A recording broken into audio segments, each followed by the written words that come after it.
السيدات والسادة الحضور الكرام، مساء الخير. بداية أرحب بكم جميعا الحضور والمتحدثين الكرام وفريق عمل المؤتمر في كل من معهد مواطن للديمقراطية وحقوق الإنسان ومركز أورفاليا للدراسات العالمية والدولية في جامعة كاليفورنيا في سانتا باربرا. نحن اليوم نبدأ اليوم الأول من مؤتمر الأنظمة العنف والمقاومة وتكنولوجيا الاعتقال، والذي يعقد على مدار 3 أيام، أي إلى يوم الأحد 30 أيار المقبل. على مدار أيام المؤتمر الثلاث سنشارك ونستمع سوياً أيها الحضور الكرام إلى أوراق ومداخلات تحلل وتتأمل في واقع للأسف نعايشه جميعاً في شتى أماكن وجودنا في هذا العالم، أي في الواقع الاعتقالي المعولم، وفي الاعتقال وفي السجون كإحدى أبرز أساليب الضبط والإخضاع والسيطرة عالمياً. يشرفنا أن يشارك معنا في هذا المؤتمر أساتذة وباحثون وخبراء وناشطون من أنحاء العالم يراجعون مواضيع عديدة متعلقة بتجارب الاعتقال وفي سياسات السجون ووسائل المقاومة خلف القضبان، ويتطرقون أيضاً إلى العنف والتعذيب الذي يتعرض له المعتقلون حول العالم، إما من خلال تجاربهم الشخصية في بعض الحالات أو من خلال تجارب غيرهم، كما يراجعون الأبعاد الجندرية والعرقية والجنسانية والاجتماعية للأنظمة السجنية عالمياً. والآن وقبل الانتقال لكلمة الدكتور مدر قصيص والدكتور بول عمار والدكتور ليزا حجار، أود أن ألفت انتباهكم سريعاً لبعض الأمور التقنية. يوفر المؤتمر ترجمة فورية من وإلى اللغة العربية، الإنجليزية والإسبانية، وبإمكانكم سماع الترجمة من خلال خاصية الترجمة في منصة زوم Interpretation، ونرجو من حضراتكم أن تتأكدوا من تشغيل خاصية كتم الصوت الأصلي ميوت اوريجينال اوديو، وذلك لتسهيل عمليه الاستماع الى الترجمه. بالنسبه للغه العربيه نرجو الضغط على زر اللغه اليابانيه جابانيز، وذلك Can you please hold on a second? I think there's a problem in the interpretation for Spanish and English. اوكي.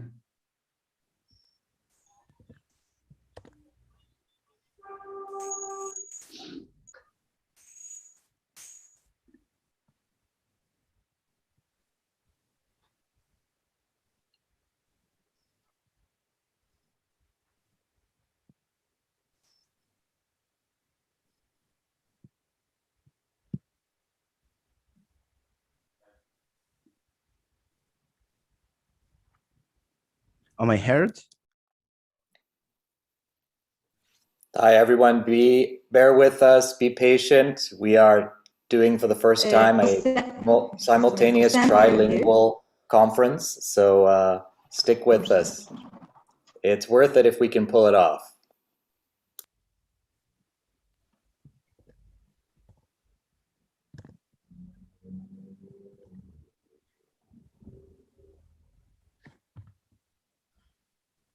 And while they're working out the glitches, for those who are Arabic speakers, you are going to have to click Japanese. That's the code for Arabic here in our conference.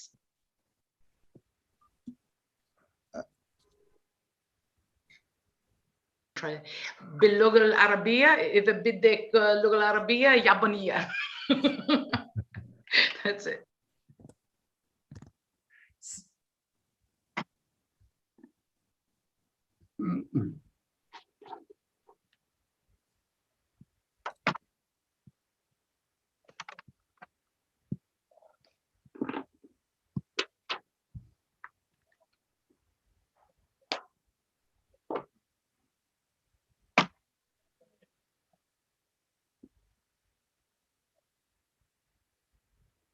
تمام، هاي رح نبلش. Okay, we will start over now.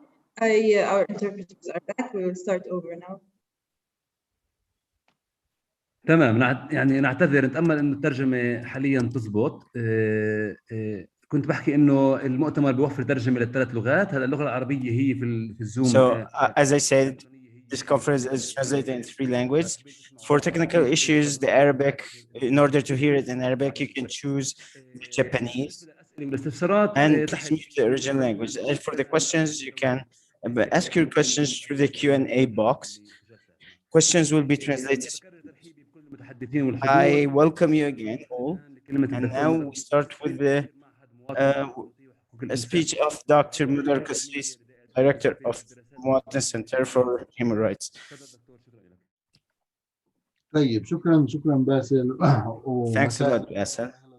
Good evening to all. Welcome to all. صباح الخير في ما وراء الأطلس. Good evening in here in Palestine. Good morning in the other part of the globe. خليني أبدأ بإني أقول Let's start by saying that I have a feeling I am happy we are working together with Lisa and Paul and with our fellow center about this subject, which has such an importance. This is a very important cause in the Palestinian society, which is not very preoccupying. Nevertheless, I was born in a family where my father was imprisoned, and I grew up in this environment. And in general, Palestinian people did have an experience with the imprisonment directly or indirectly. Many of them suffered. And we have lived through it in the family, within the family and the society. And I'm worried about dealing with this as being part of the past or personal experience. Therefore, I see the need to deal with this issue as a social issue and how it will affect the future. How will this system affect the future? Let's start by thanking Lisa, especially, who has initiated this, who was at the initiative of this, as well as Bassel, who is not anymore the unknown soldier, but he's the soldier who is sacrificing everything in order to make this work, as well as all Bassel's colleagues. I didn't get to know them well enough, but I can see that there has been a teamwork going on. All the team of Moaten have worked hard for this conference. I don't want to be long, but I'd like to say that this Congress takes us bits by bits, slowly, through a thorough analysis and research. And I wonder that in today's world, in the words of surveillance, where there's an active biopolitics and control of information and data, their flow as well, a time where persons are deleted, there's a detransforming canceling of individuals, where prisons are becoming bigger as well and expanding. There are many techniques of oppressing.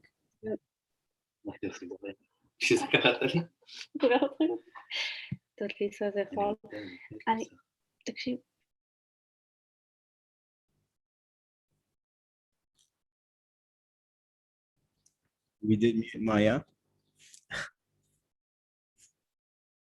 Now, there's a real question: why our prisons are expanding in a world where everything is controlled, where techniques and tools of controlling are so advanced? I'd like to say that more than that, systems and modern tools, contemporary tools in prisons for surveillance and supervision and brainwashing are the most successful in histories, in world's histories. But at the same time, the society outside the prison, and we have noticed through the COVID crisis, they live in a life that is nude, where there is no interactions, social interactions, confrontation. And here again rises the question, what's the need of all the control? I think we need to renew our research and analysis in these subjects. I tried to think in the general picture, in past or present. There's try to re-transform, redefine the new life or the passive life. If the problem was only in the present, there would be other tools to oppress people. But today, we're looking into a further future where individuals are targeted.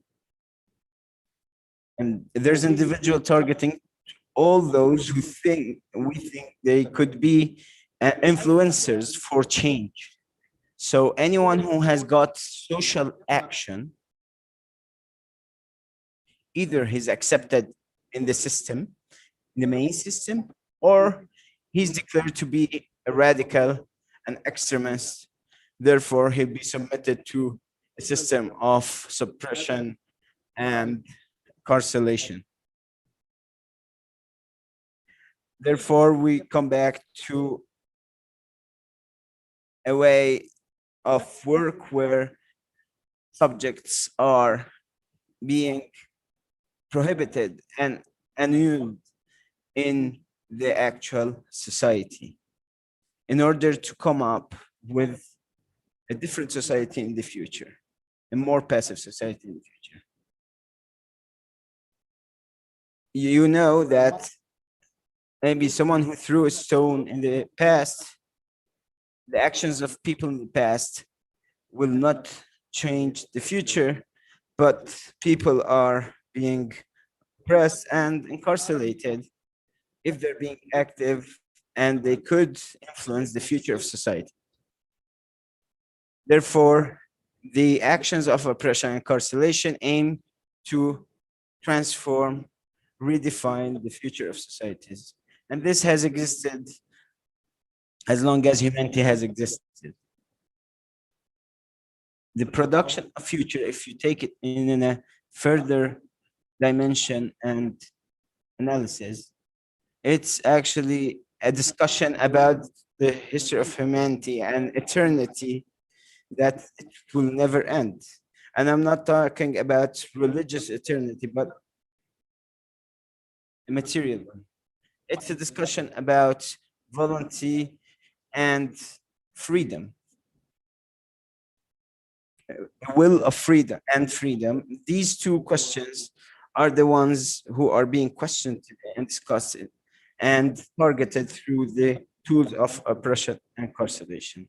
So the tools that are trying to control freedom in the future are changing in every period and phase of time. Directions as well and technologies are being redefined and developed. I'd like to give 4 examples for that. 4 examples from the beginning of history. I would like to remind you about the question, what do you want to do about Gilgamesh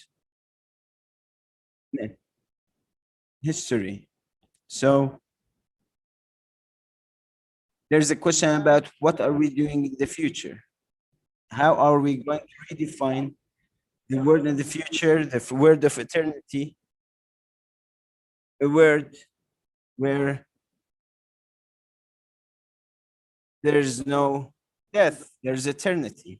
What is eternity? It's the eternity of the body, physical eternity, and therefore there's a question about freedom.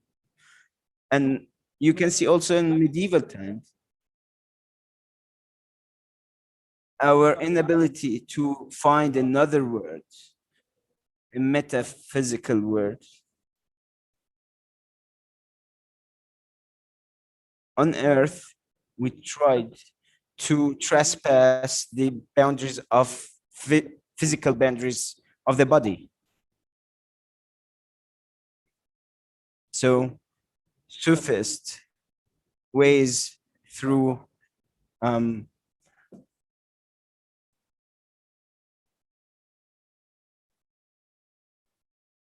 I didn't get what you're saying, but I'm gonna try to finish. We're on a tight schedule, so we want to start at 9. So let's wrap.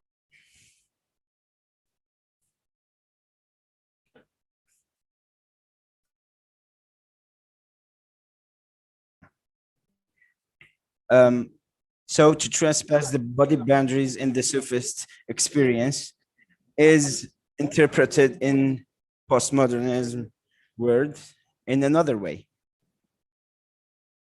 in a different way, where we are trying to preserve the body as much as possible.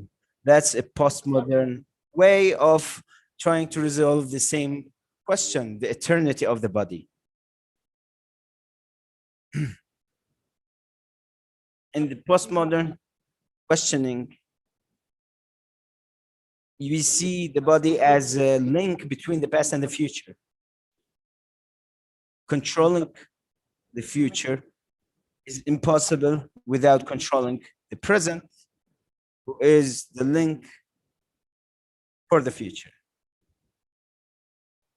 And in carceration systems, especially in the neocolonialism period, is not the liberation of the body and corpse, but it's an experience and a try to control the body. So it's an opposite method. It's a try to control the body in order to control the future.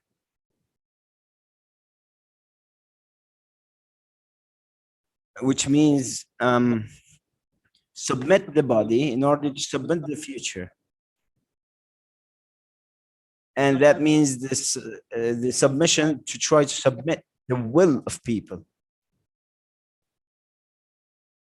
Therefore, this system needs to oppress any try to overcome this control.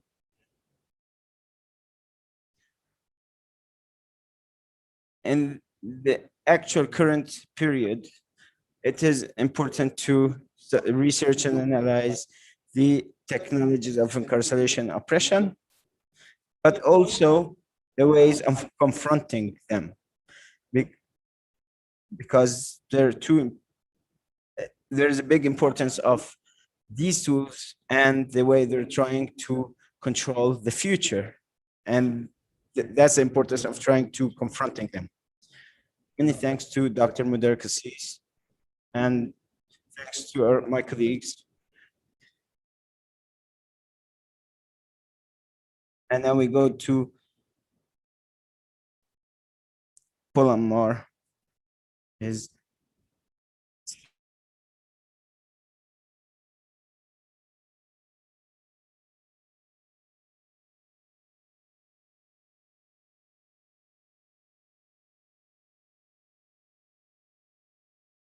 As well as settler colonialism and resistance to forms of policing and carceral control.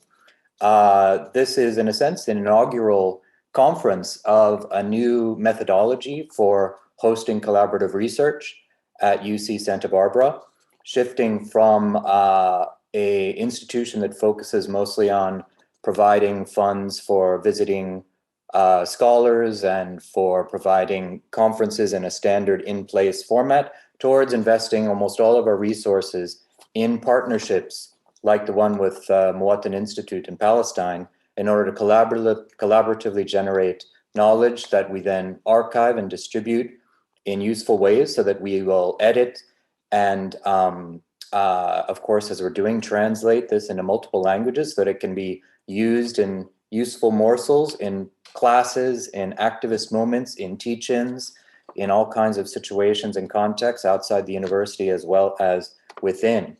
So bear with us. Again, this is kind of the first time we've tried to meet all of our methodological, political, and epistemological goals at once. And so far it's working great. So I'll be very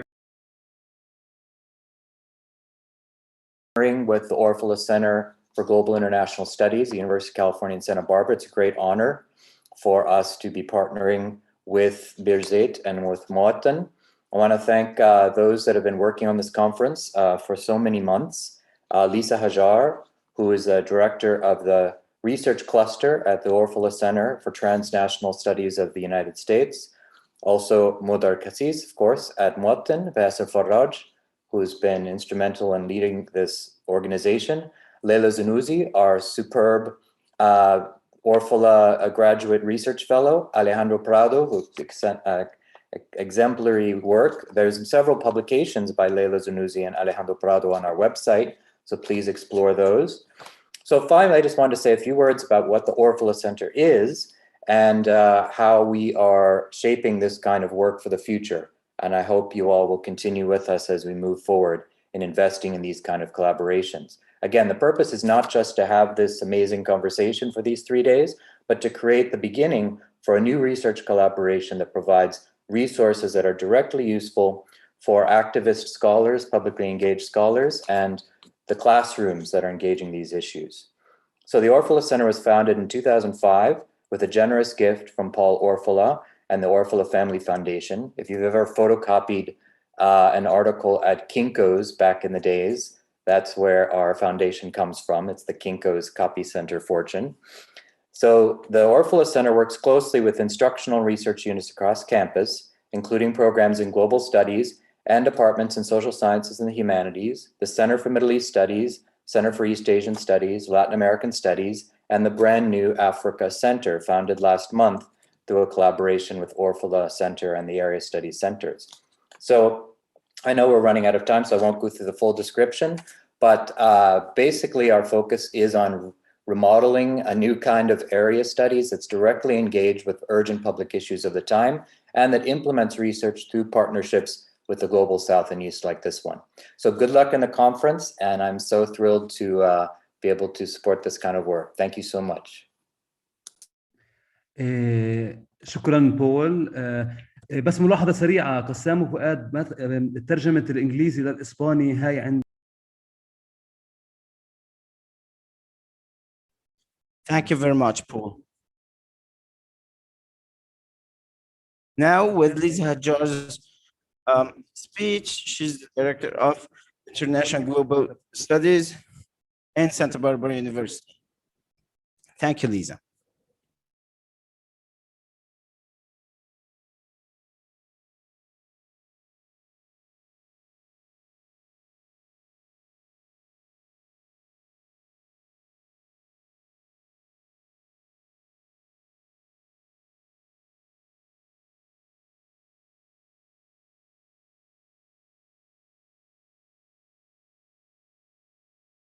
Okay, thank you all. It's very exciting. It's also very exciting to see our first keynote, Mohamedou Ould Slahi here. Hi, Mohamedou. I want to thank you all for coming. We're very excited to host this truly transnational conference, which features scholars, writers, and activists from 13 countries, and an audience that spans from Palestine to Peru, Mauritania to Mexico, Canada to Italy, and around the United States. And on behalf of my colleague, Terrence Wooten, a professor in Black Studies at UCSB, and I, we're the Orfila side of this, and to our great partners, Muatan Institute, thank you so much. I mean, I just want to give a bit of thanks to, first of all, Basil, who has the idea of this conference is his, and so much of the labor that made it possible is to the credit of Basil, as well as two incredible graduate students from UCSB, Leila Zanuzzi and Alejandro Prado. And I also want to commend the people at Muatan because they are the masterminds behind all the complicated technical and logistical issues to bring you this language, hopefully bring you this language, this conference in 3 languages.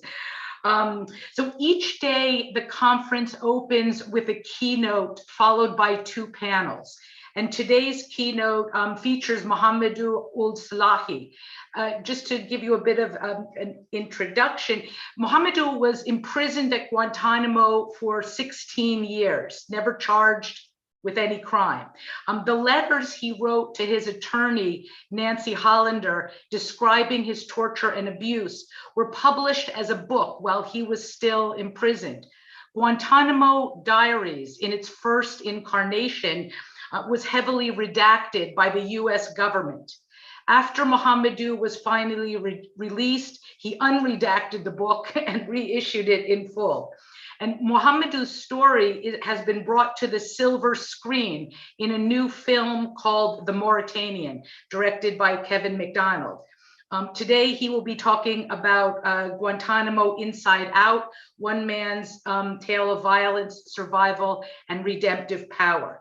And just to give you a prelude for what's coming in the following days, our other 2 keynotes, tomorrow's keynote features the internationally renowned Egyptian human rights activist, Aida Saif ad-Dawla. She's also a psychiatrist and one of the founders of the El Nadim Center for Rehabilitation of Victims of Violence and Torture. And she will be talking about prisons in Egypt. And on Sunday, our keynote features Corina Giacomello, a professor at the University of Chiapas, Mexico. And drawing on her extensive research on imprisonment and its social consequences in Latin America, she will discuss women, children, and prison. So thank you again for coming and being a part of this event. And thank you to all the people who will be presenting papers during the panels, to all the people who are laboring behind the scenes to make this happen. And now we get started with Mohamedou Slahi, his keynote. So just to let you know, his talk is pre-recorded. We'll play that, and then Mohamedou and I will come together afterwards for question and answer. So thank you all, and I hope that this conference is as good as it looks.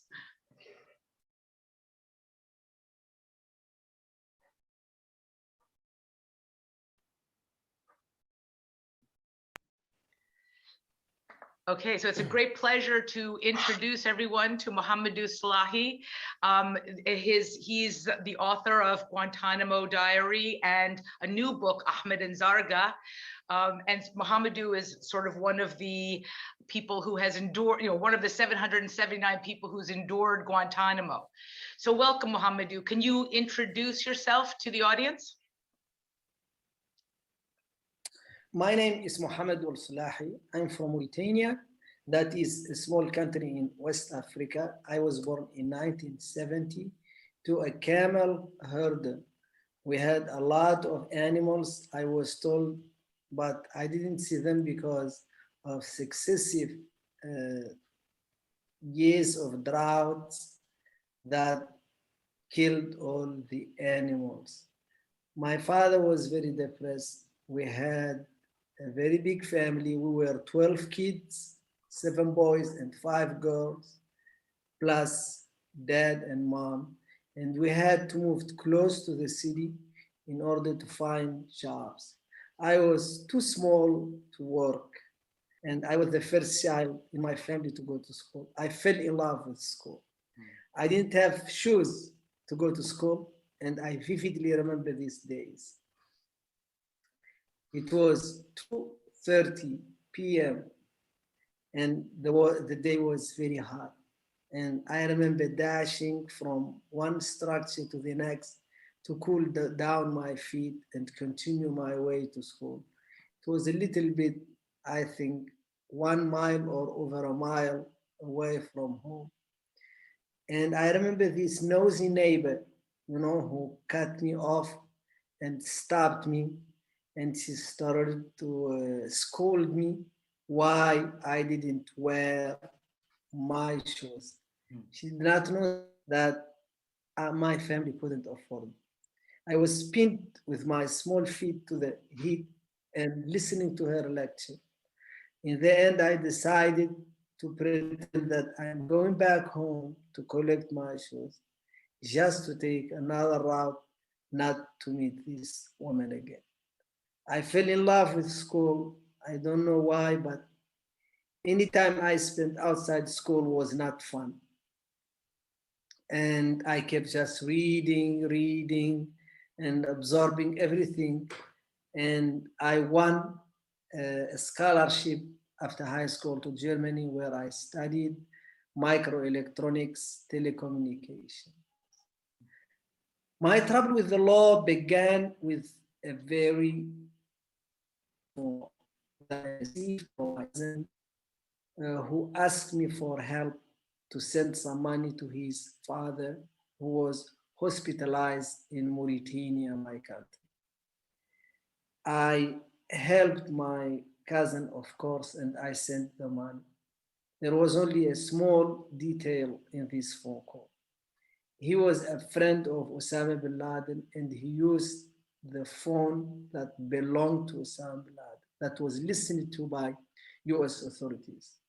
Then everything I did, everything I said, every activity was interpreted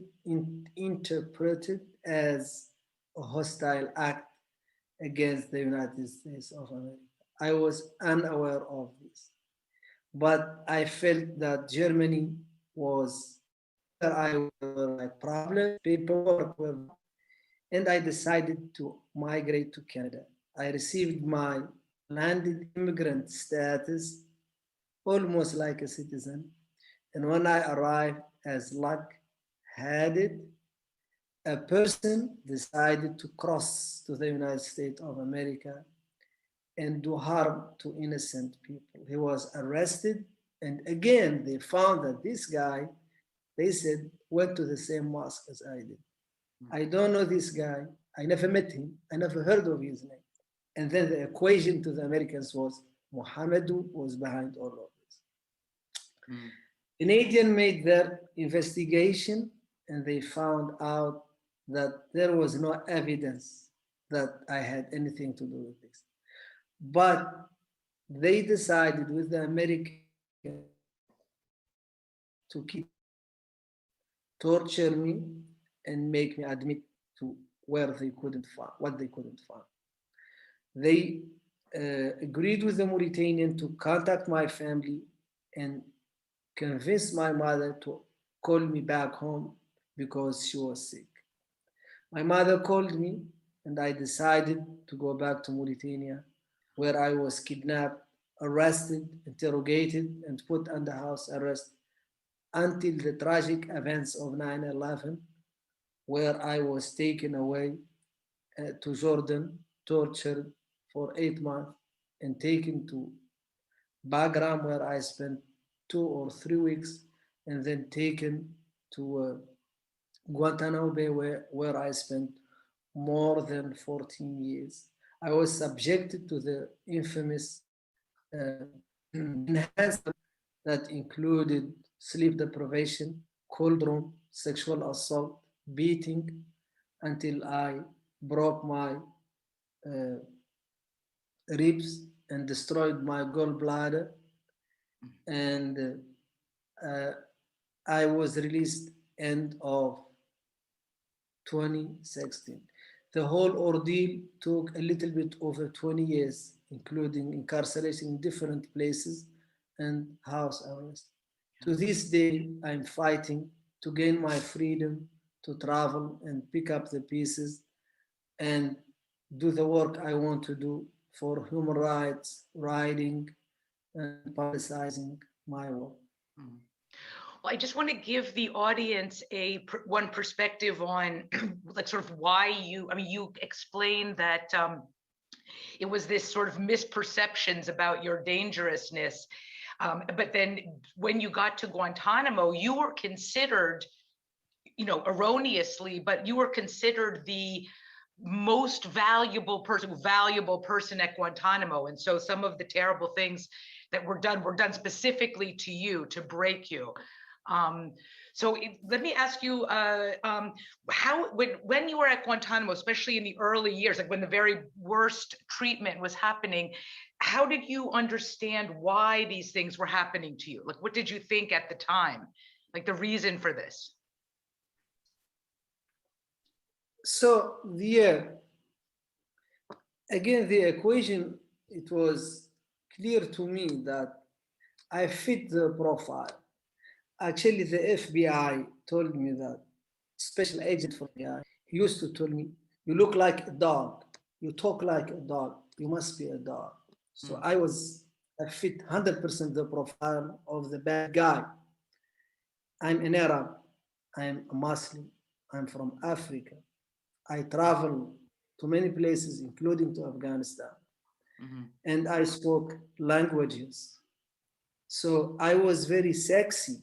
I was the perfect candidate to be put in a jury in the United States of America who has no clue about me, about my culture, about my background. And my conviction was a foregone conclusion, except that I was very defiant in the beginning, because this premise that the FBI had, and he's just going to spill his, and I kept saying, I'm not answering any question because I know my rights. I know that you kidnapped me, and I know that you cannot do that without having a reason. I need you to tell me why you kidnapped. He said, no, the rules changed. I said, what rules? So you could just put me in prison. I don't know. I'm not an American citizen.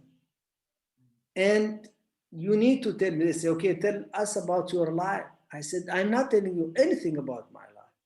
Okay, you have this friend. I said, so what? You did this, so what? I was like that. And this was very frustration. That they kept telling me, you are a very smart guy, you do crimes, but you leave no trace. And then they approach with this stupid technique. Okay, you know, in America, we understand forgiveness. If you admit to your crimes, you know, we understand that, and then we give you lesser sentence. I said, I don't need lesser sentence. I don't need anything. I don't need your forgiveness. Just like that. Yeah. And yeah, they call it the presumption of guilt, you know, that you're presumed guilty. But I refused. I completely refused, and I was consciously doing that. And, you know, the other day, one German journalist spoke to Arab Seidler, who interrogated me for 6 months. And he told them, at least that's what I understood, you know how I know Salahi has something to hide? How? Couldn't talk to me. I said, I have to talk to him. You know, if you kidnap me, this is not the best way to get me talking to you. I am an innocent person, and you kidnap me, you hurt me, and you think, I said, oh, okay, this is my first girl I met. This is the place I went. No, I'm not telling you anything. And then they said, you know what? This guy is hopeless. We need to, what's the word they use? We need to break him. No, they didn't say break him. You need to, you know, make him a little bit smooth. You know, like I don't know the word, but to give you an incentive. You know, to like a reward. I see. Yeah. Yeah, you need to incentivize him a little bit. And then they designed a very that starts 70 days of sleep deprivation, no sleep. They keep saying, and I always remember this, no sleep for terrorists. And I hated the word terrorist because terrorism is used to crush political dissent in this part of the world and to oppress freedom fighters and people who ask for their legitimate rights. They call terrorists because terrorism is something, if you describe someone as a terrorist, you can do anything you want to them. And this is like, I have this effort and I want to rally people internationally, including in the UN, to abolish terrorism as a crime, because it cannot be a crime. The United States not designate a group as a terrorist group. Mhm. Because you cannot do that, you know. But they come to my country, into the Middle East, and they said, those are terrorist groups. Mhm. Why? Why? Right. And it's completely abused. And because if you murder someone, there are evidence. In every country, in Germany, they know the evidence are the same as in the US, as in Mauritania, as in Egypt, as in Palestine, as in Israel, etc., etc. But when you say someone is a terrorist, could be in this country a terrorist, in this country could be a good standing, a citizen in good standing. And the world cannot function like this. You know, a crime must be agreed upon. Right. Well, as the saying goes, one man's terrorist is another man's freedom fighter. And that's a bit, I think, what you're referring to when you say people who are fighting for legitimate rights, you know, and get labeled as terrorists. Well, let me ask you, let's go back into, and I'm sorry to take you back into Guantanamo because it's such a frustrating and horrible period of your life, but how, when you were in prison, so this conference is really about the experiences and the role of prison in the world. How did you cope?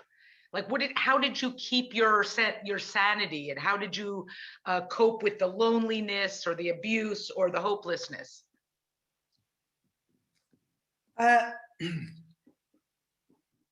Lisa, I really don't know, you know.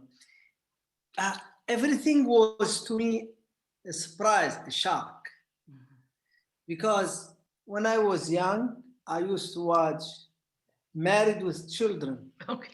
And yeah, and Law and Order, you know. So this gives me a very good, you know, image of America. Funny people, very down to earth, and they respect the law. I never thought in a million years that America would take someone and torture them and to force them to falsely confess to something they didn't do. Mm. This is not something. I was always like, what's going on? Is this for real? Mhm. And it was surprised. And also this nightmare is gonna end, but it never ended. Mhm. They kept piling up because I think, you know, they have this, you know, when your country decided to introduce torture, they thought, I think, and now I have to defend them in a way. The president and the secretary of defense, they thought they could control how much pain they could inflict. Mhm.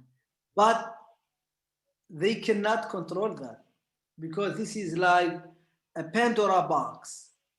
Because if you tell a soldier or an agent, this guy need to confess, we need to stop the ticking bomb, and they will always put more. They will always, they don't know what is called in college, but they will always go further and further. And I'm talking to Elisa because I'm somewhat fortunate because I didn't die. Mm. But Muhammad Gul died. You know. And He some died. people lost their mind. I mean, like, because of the, you know, the tour. I mean, like, there are still people in Guantanamo who are mentally, you know, broken, you know, in that. So it really was, it was a policy of human experimentation. They were experimenting on how much suffering and pressure people could handle, thinking erroneously that that was the way to get truth. So, well, you know, Yes. let me, you know, one thing I know that you're very, you know, religious. So how did your religion, if at all, give you strength while you were in Guantanamo, especially in the darkest times? When I was young, I memorized the whole Quran. And Quran is very good companion, like, you know, when you sing it, you know, when you sing anything, you know, that gives you like warmth and gives you like serenity, let alone when you sing the Quran. And I never stopped. Even if they come to me and they intimidate me, force me, I just do it in my heart. Mm. And I keep praying, I keep meditating, because I know some people say meditation, but to me, there is no difference between the prayer we do and the meditation, because you always need to cleanse your heart and concentrate on the very issue that you are reading, Al-Fatiha, etc., etc. Okay, yeah. So one of the things, you know, your talk is in our conference. The next panel after you is about writing in prison. So could you talk about how you wrote in prison, like why? I know you wrote for your lawyer, Nancy Hollander, but what was the experience of writing, especially when you were writing the most difficult things that happened to you? Can you talk a little bit about the experience of writing in Guantanamo? So my writing started way before I met Nancy, because I have this obsession, you know, I like to write, but I write random things, mostly like intimate thought. And I just write them randomly in my stuff without anyone. But in Guantanamo Bay, I was not allowed to write. I was not allowed to have a pen. So I used to borrow or steal. Then I keep writing random stuff, in English, in Arabic, in German, in French, you know, and just write. Then I write very small and high. But one time the guards came to me and took everything away from me. And then I was very disheartened and I stopped. Then I start writing in my body, in my clothes. And then it was so obsessive. Charlie punished me. He took my hand and he shackled them to my side so I could not write anymore. Even though my writing is in the air. And so when they told me later on, like 4 years, it took 3.5 years, I was told that I had the right to see a lawyer. By that time, I was allowed to write. Then they gave me paper and pen to write for my lawyer. And I start writing frantically, just like crazy. And in 1 day or 2 days, I wrote 160 pages. Wow. Wow. And I handed to her. Yeah. I mean, you write too. So yeah. You know, She was what to write. Go ahead. She was asking you though to write about such the difficult things that happened to you. Like, how did it? Like, was it hard for you to go back to those, you know, darkest days when you were writing about it? Like, go back in your mind. Yes, of course. But the satisfaction of being able to tell my side of the story that had been stifled for so long defeated the pain, you know? Yeah. Because the US was telling the world, this is the devil incarnate. And I don't want my family to think that I'm the devil, because I'm a good guy. I don't want to hurt people. I'm an open-minded person. I want to have fun. You know, I want to laugh with people. I want to flirt with people. And it's not me. Yeah. They always take this picture of life, and then they said, look, this is Guy. I told you he's a bad guy.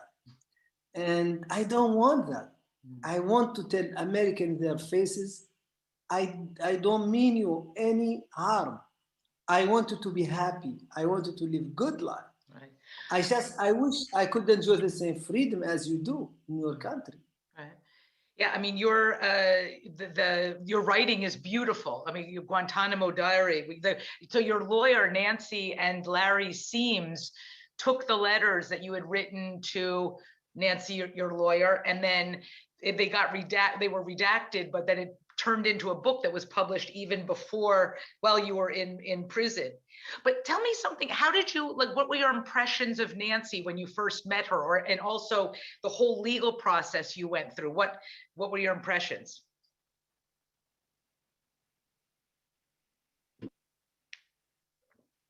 Yes, I mean, I was so happy because when you meet your lawyer after 3.5 years of interrogation, that's a very big event. She was the first civilian American I met with Sylvia. And they came to me and I was so happy. My lawyers, and I thought I'm going home because now this is America, this is the real America. And a lot of people told me, how do you trust them? I had nothing to lose.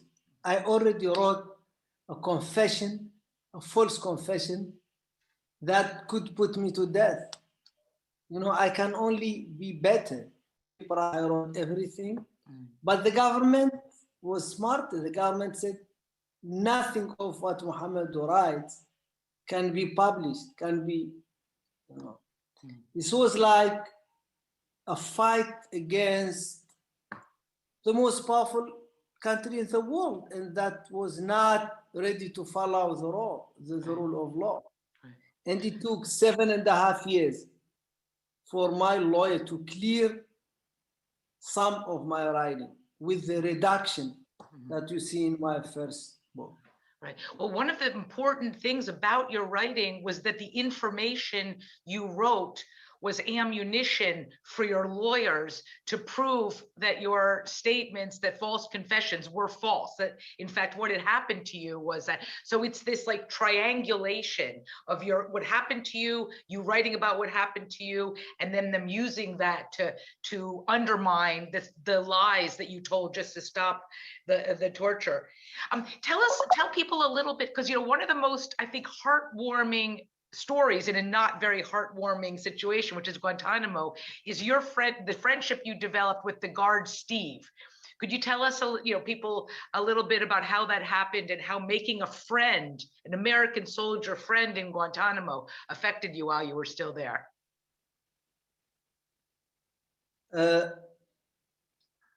You see, when he came, the torture was driven down. Mm-hmm.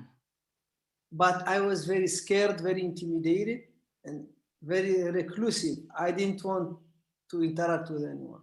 Mm-hmm. And I remember I was curling up in my cell. He came up to me, says, "Hey, what's up, man? Do you like to drink coffee?"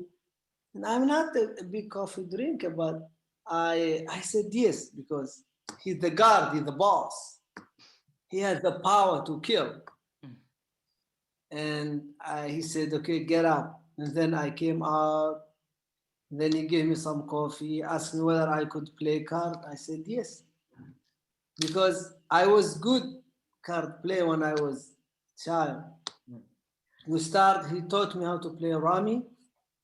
And the rest is a story. We start to gossip about making fun of the interrogators, making fun of other guys. And this is like in my family, when you love someone, you gossip with them. So when I'm with my cousin, and the cousin is not around, we gossip about the cousin who just left. And it's very safe to assume that they gossip about me too. And we ended up becoming friends. He showed me his daughter, Summer, and his wife. And and he sent a letter to the board in Guantanamo Bay in my support. And when I was released, we became friends, and he visited me twice. And we text every day. We tell each other our problems. And it's a win for peace and a win against political violence. Mm-hmm. And he converted to Islam because of you. Correct. He did. This is one of the things that struck me. Pride in freedom of religion. Freedom of religion in America is something no one discusses. Mm-hmm. But Steve found himself in a situation that he could not tell people that he's a Muslim. Because that would have immediate consequences for him. And this is very dangerous for freedom in the world, and freedom for a country like the United States of America, where people came to America because of religious persecution. That's why people left Europe, you know. Right, absolutely. And now we see a young American who cannot say he's a Muslim because he's afraid he's being he can be demoted, or he can be put. When state put you under surveillance, they will always put you in prison, always, all the time. Right. Yeah, it's one of the paradoxes of the United States that supposedly freedom of, as you just said, freedom of religion is so important, and yet Islamophobia is so powerful. It's a dominant thing in certain sectors. So let me ask you, you mentioned Steve actually supported your release through the Periodic Review Board. When you learned, the day you learned that you were leaving, like, how did you feel, or what happened to you that day? Like, what was the process of getting out of Guantanamo like?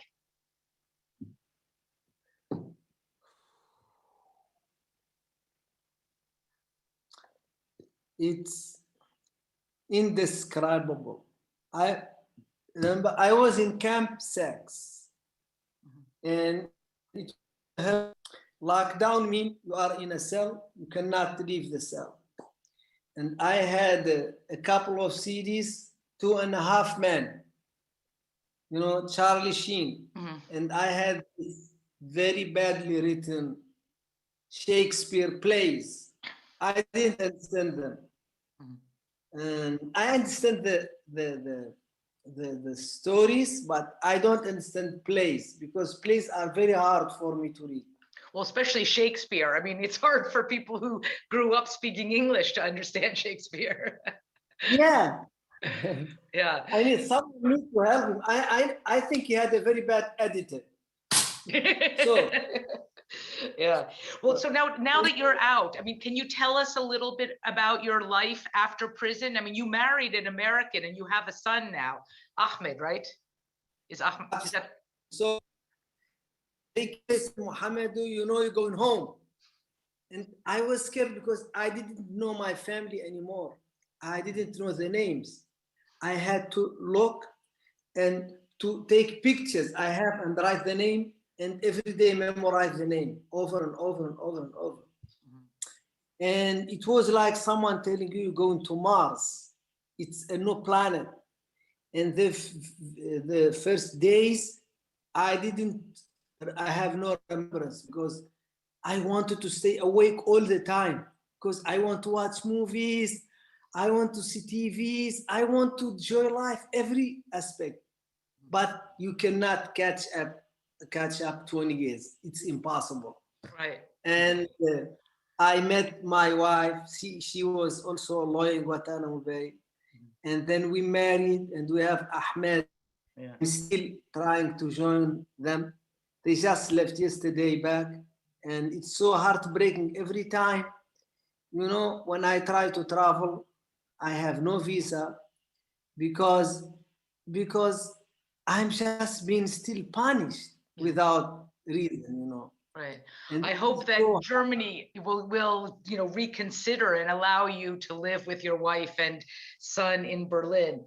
Well, I have two more questions. Let me ask you, how now, if you think about the big picture, how do those horrible years in Guantanamo made you who you are today? I mean, you sort of said that when you got out, you wanted to live life and have fun and stuff, but can you say anything else about how that experience made you the man you are today?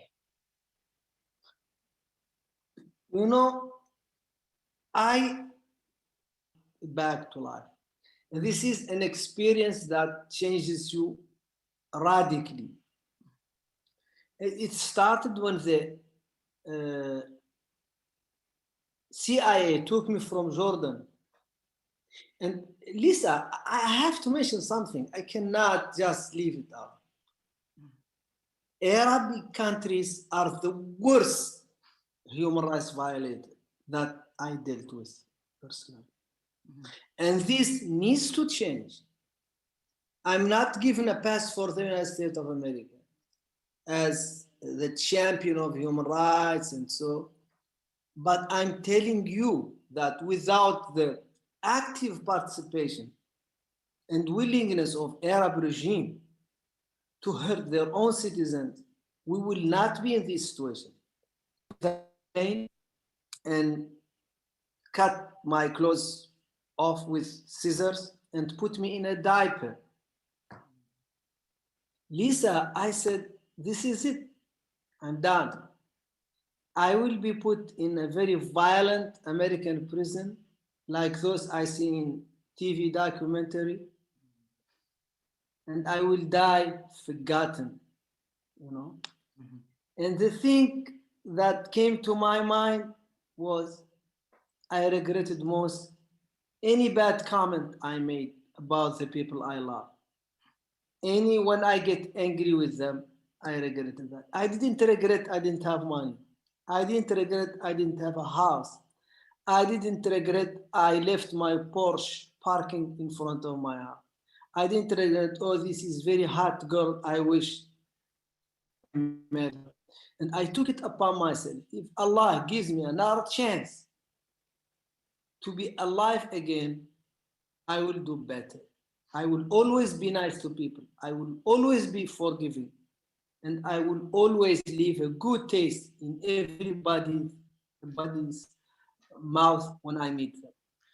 Well, I think that you've proven that to be the case. I mean, you are, ironically, you are smarter, nicer, funnier, more talented, than, most people on earth. And part of that, the irony is that part of it was shaped by your experience in Guantanamo. So maybe just if there's any, is there, you sort of mentioned the problem of torture and abuse of Arab regimes.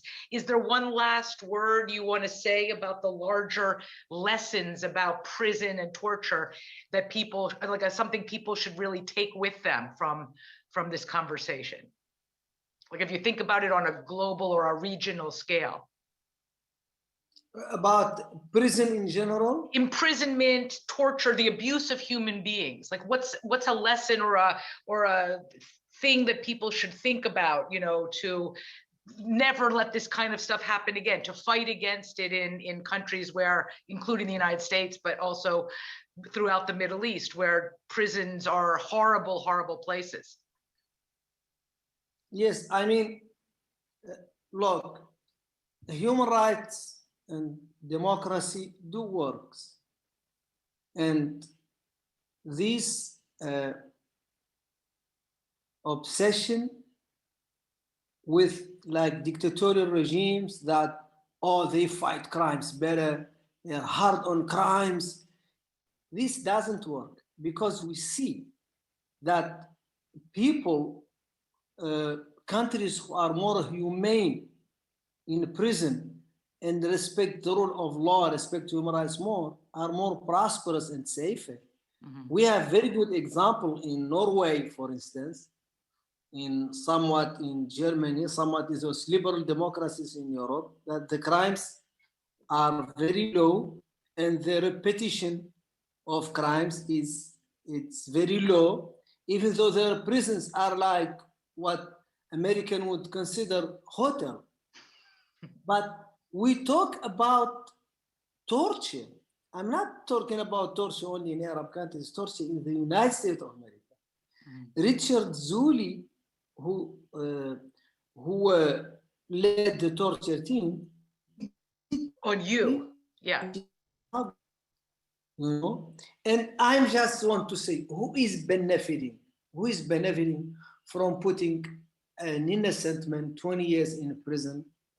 And you, as an honest American, paying tax for that person to put in prison, and they don't belong to prison.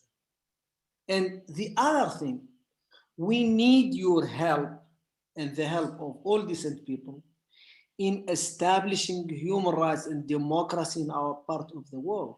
It's not more acceptable to punish young people who want freedom in this part of the world. We deserve freedom.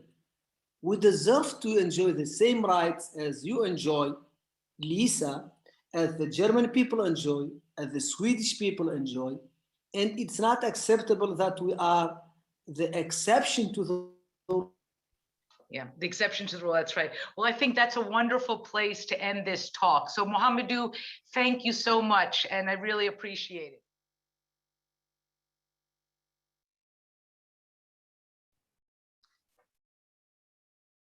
Okay, thank you. Mohamedou, can you turn on your camera? Yes, indeed. Okay.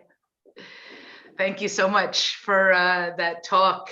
And we're collecting questions. So please, everyone who has a question for Mohamedou, put it into the Q&A section so that then I can ask Mohamedou the questions and the translators can translate them.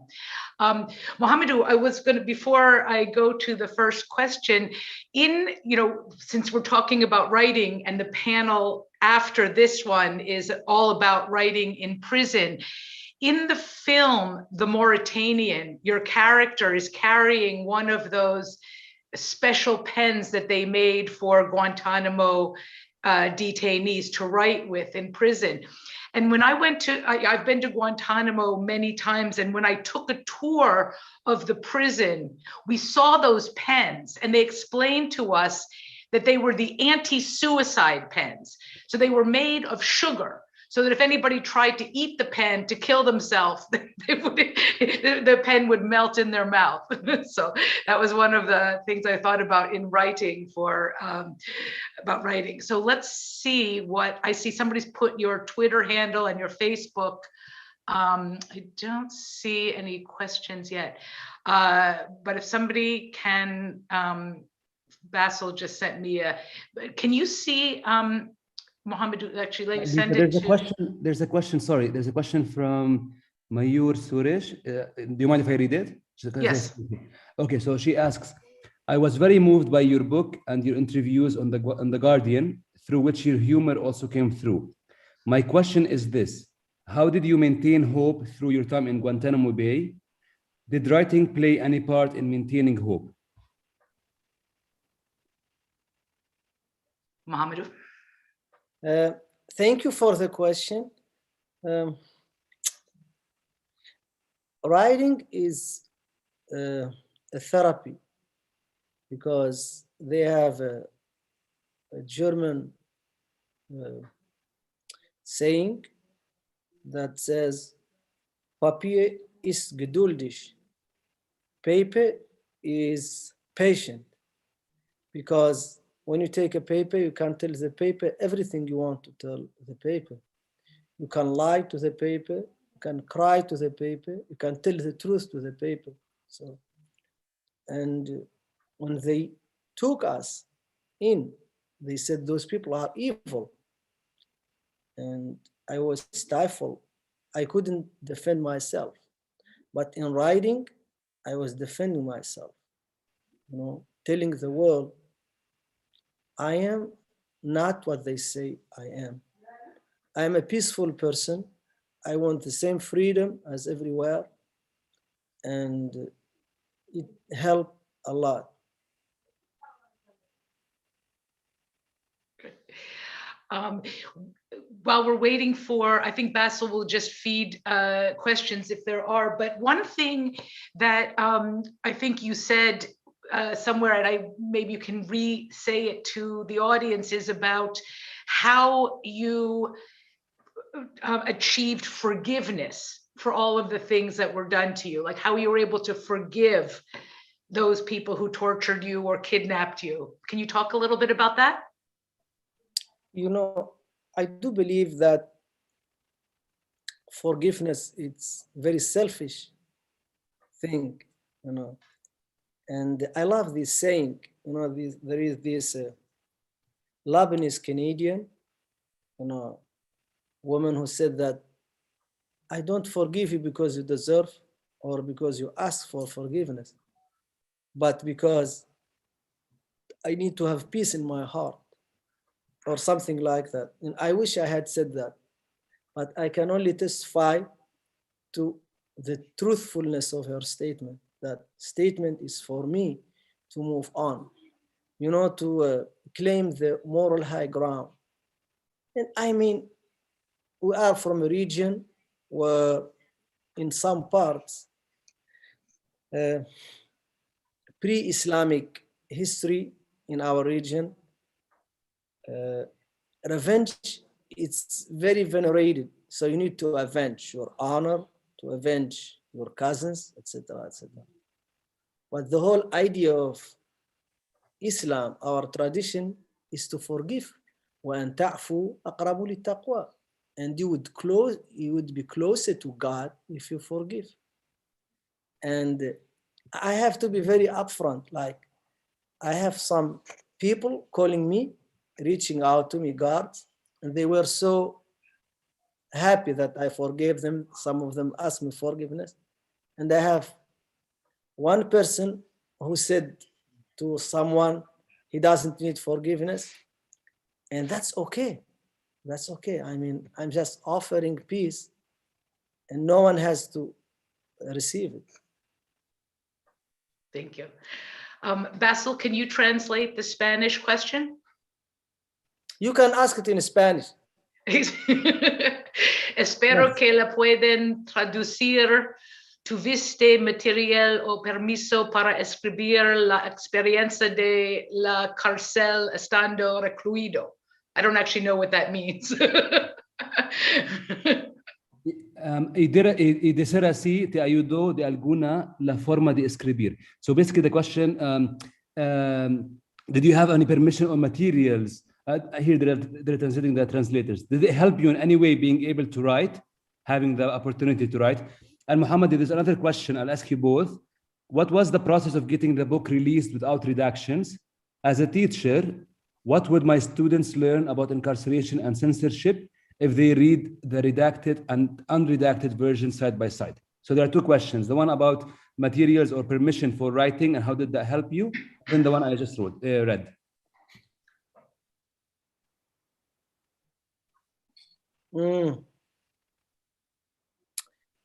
I didn't have any expressive like permission to write. I was not allowed to have a pen or a paper. And then later on when before I met my lawyers, I was offered pen and papers. And then I started writing. And the process of releasing the book, the redacted version, was very long. I finished writing in 2005, and my book was released in 2015, I think. That's a very long time. And the US government fought tooth and nail to prevent the publication of my book. And they redacted it heavily. And so when I was released in 2016, I started to unredact, but I don't have the material. My manuscript was seized by US government and never given back. So I had to recall my memory, and I'm sure I made many mistakes because memory is just memory. And so there is a question. So when you read both redacted and unredacted, you can learn a lot about the government. For instance, I describe, one time I just like this guard from Puerto Rico, he tapped at my shoulder and said, "You will go back to your mother." And I cried. And then they took out, I cried. And then they took out also like personal pronouns. They didn't want to know like male or female. And, it's stuff like that, so. Yeah, I mean, it was one of the things that when the book came out first in redacted form, it was shocking that every time you mentioned she or a female, like, some of your interrogators were females, they would redact Yeah, exactly, as you said, that pronoun. So for the person who asked about teaching the book, side by side, I think there's a lesson to be learned there. But also, I think that that's actually a brilliant idea and I might do this myself. Thank you for the idea to have students have both copies of the book and then read them side by side. I think there's another question here. The person wants to ask if it makes you angry that you are admired for your strength, humor, equanimity now, when none of this should have happened to you in the first place. So I think it's coming back to the question of like, how are you not angry? So Lisa, I completely understand that question. So, but when the CIA took me out of Jordan, and I mean, I see a lot of Arab names here. And Lisa, we should be ashamed of ourselves. Absolutely, terrible, like that Arab regimes are used to torture their fellow Arabs, citizens. This is beyond anything I could comprehend. Lisa, one of the things that hurt me most when I was in Jordanian prison, I would hear adhan, the call to prayer. And I say, what's the point? Absolutely ridiculous. What's the point like this country, so out there demonstrating their religious affiliation when they do horrific stuff inside prisons? What's wrong with us? So when the CIA took me and they stripped me naked, it dawned on me that I wasn't going home, that I was going to die alone and afraid in some US prison where people like me have no value. And then I started to regret what I did in my life. And the only thing that I regretted was not being nice enough to everyone. And so I didn't regret, I didn't hook up with that very hot girl. I didn't marry this very hot girl, or I didn't have a house. I don't have a banking account in Switzerland. Only I regretted I wasn't nice. Why did I criticize my mother's food, etc., etc. Yeah. That's why I took it upon myself to be as nice as possible, because that's what I would regret. Nothing else would matter in my life. Okay. We have a question from Shai Gortler. It says, basically the question is, why do you think the US used torture? Beyond information extraction, what was the purpose? Again, the purpose of what? Of torture. Okay. You see, Lisa, there is this obsession in some US government milieu that, look, after 9/11, look at those dictatorial regimes. They don't screw around with so-called terrorists. They just take them down without gloves, get down and dirty. And they have this obsession with how dictatorial regimes operate. That's why they send people to Arab countries in rendition. So we are the dump. We are literally the dump of the United States of America. What they cannot do, the crimes, war crimes they cannot do, they outsource them in Arabic countries and other countries, turns out. Yeah, I mean, in fact, I think, go ahead, sorry, go ahead. Yeah, so they thought that torture is going to get them the information, I guess, but I don't even want to give this any credibility at all, because this is horrible to discuss. I mean, I just want to throw up when I hear, oh, is torture like efficient in getting information? I don't want to discuss that. I know in Africa we have like shortage of food. A family of 10, if they kill 9 children, they won't have a problem with feeding 1 child. But we don't discuss that because it's morally wrong.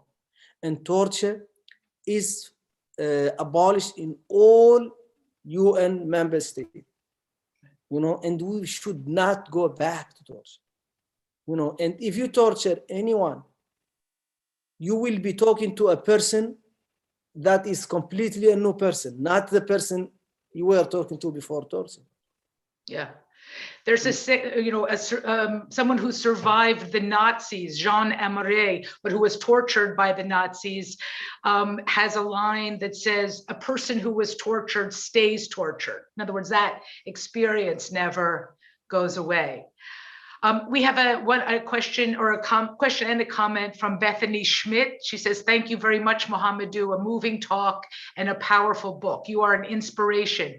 I wonder if you can say something about how you build back trust, if you do, with the state and government authorities.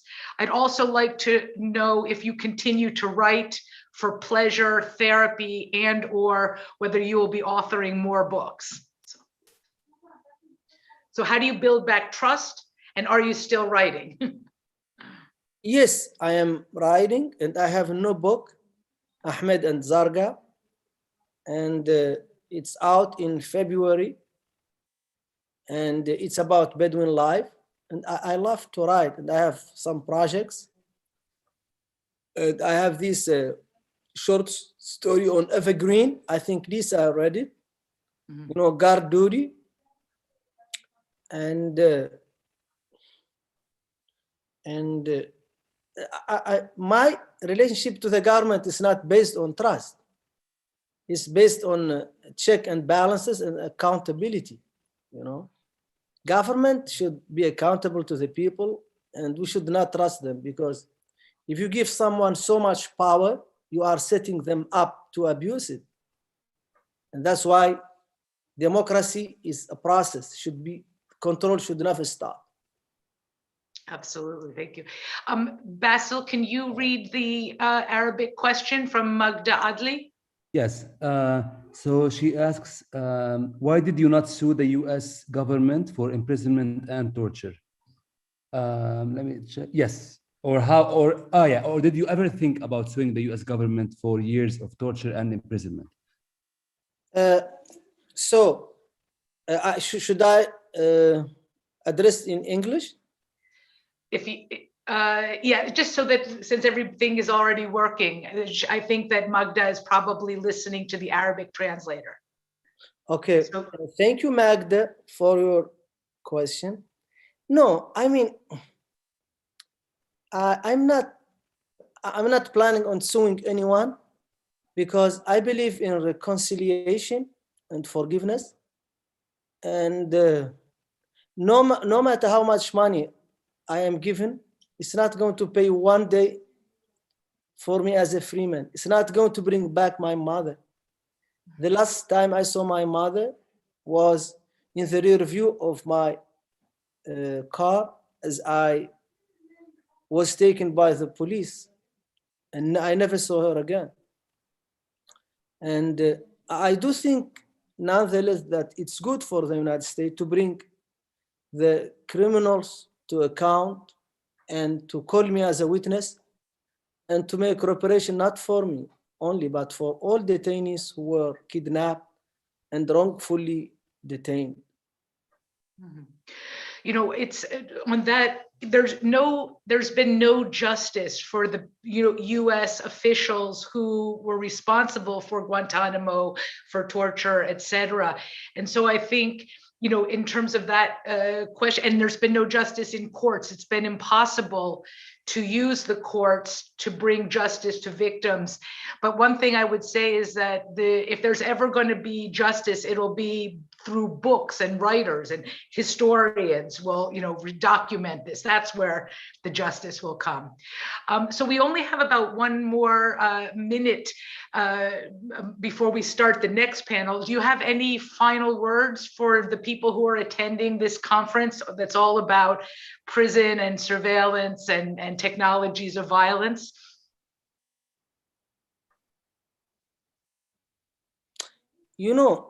It seems like it's almost predictable who is going to prison. It's like poor people, oppressed minorities, and people under occupation. Case in point, Palestine. And this needs to stop. I have to be very open. I'm not anti-Jewish people. I think Jewish people, I met some of the finest people of Jewish faith. Some of Jewish people stood by me and stood by Palestinian cause. But this very ugly face of occupation and of supremacy of all kinds, whether in the US, whether in the Arab world, whether in Israel, needs to stop, and people of all faith and all backgrounds should band together because they are the majority, and people need to be set free. And this acting outside the law and should stop, and people in the Middle East and Africa should enjoy the same right as Western Europe and North America. And my heart goes out to the families who have people incarcerated, whether in Guantanamo Bay, in the Middle East, or anywhere else for that matter. And I love you guys, and I love you, Lisa, and you are the shining star of, defending human rights. Thank you so much. Well, Mohamedou, thank you. It's a real privilege for us to be able to open our conference with you. And now we're going to shift to the first panel, which is about writing in prison. So it's going to be people talking more about that experience. For anyone who's coming in new, I would just mention during the panels, please put your questions in the Q&A. And for interpretation, you will click on that little globy thing down at the bottom. And if you want to hear a translation, you pick the language. For people who want to hear Arabic, it's Japanese. It's code.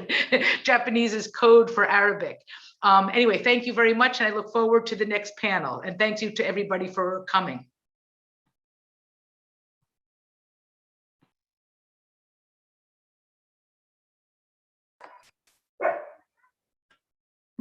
أهلاً وسهلاً بكم. الآن ننتقل إلى الجلسة الأولى من مؤتمر الأنظمة السجنية العالمية. الجلسة الأولى بعنوان المقاومة الخطابية عبر الكتابة عبر القضبان. معنا 4 متحدثين: كلوديا الأركان، دوران لارسون، دكتورة وداد البرغوثي، الشاعر محسن عبد المحسن. أهلاً وسهلاً في الجميع.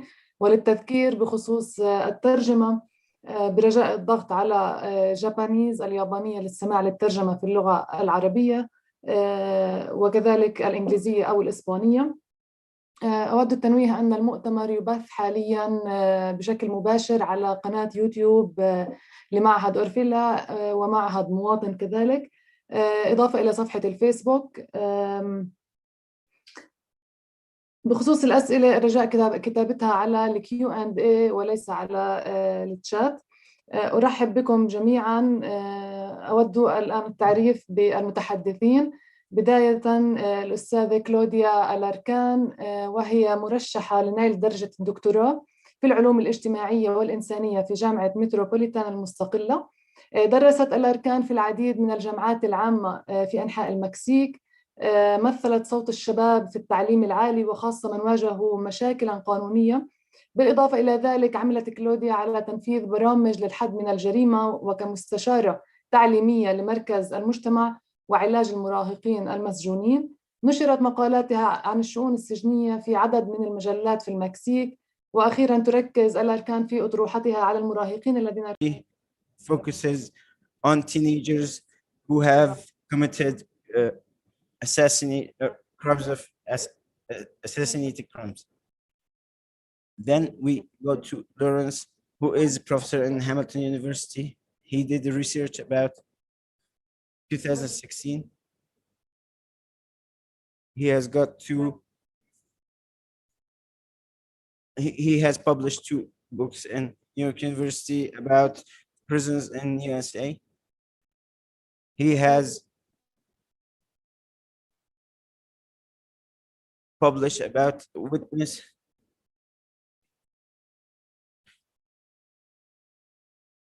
in prison times. At the end, there's Widad Barghouti. She's an assistant in the University of Birzeit. She has got a PhD in journalism and media in Cuba. She has got more than 20,000 publishes of poems and books. Al-Barghouti is also a member of the Cynical of Journalism. She is mother of a prisoner, a liberated prisoner, and wife to liberated prisoner. At the end, poet Mohsen Abdel Mohsen, who published his first volume while he was in prison. He graduated from the Economy University in Mansouriya University. He's a professor in the Cairo University. He was incarcerated for 5 years between 2013 2018. He has many writings about prisoners.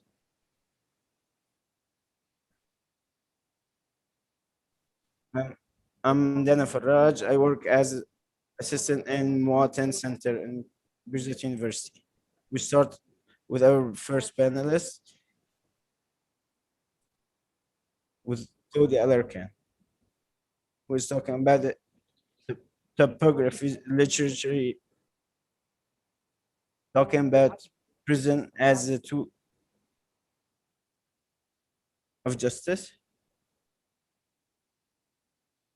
She talks about the case of many prisoners and Mexican prisoners who were transgressed in Mexican prisons. Thank you, Monica. You can please start.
Of a prison is the principle of control, or mental and body control. So the conditions in which people have been living this experience, the prison experience around the world, can be very specific sometimes. So we just heard the experience from Muhammad. So in the case of Mexico, the biggest problem is the inequality, the social inequality. In the last years, we have been facing problems such as the organized crime, which has been always present in our crisis. Currently, we have a very serious problem in terms of state policies. There is this militarization of the whole country because, according to them, because of the levels of violence that we have reached. So you have an idea, Mexico has 29 murders for every 1,000 inhabitants. And this is also reflect, of course, in the prisons. There is this institutional narrative that tells us that we have to defend, we have to respect the human rights. It's the first article of our Constitution.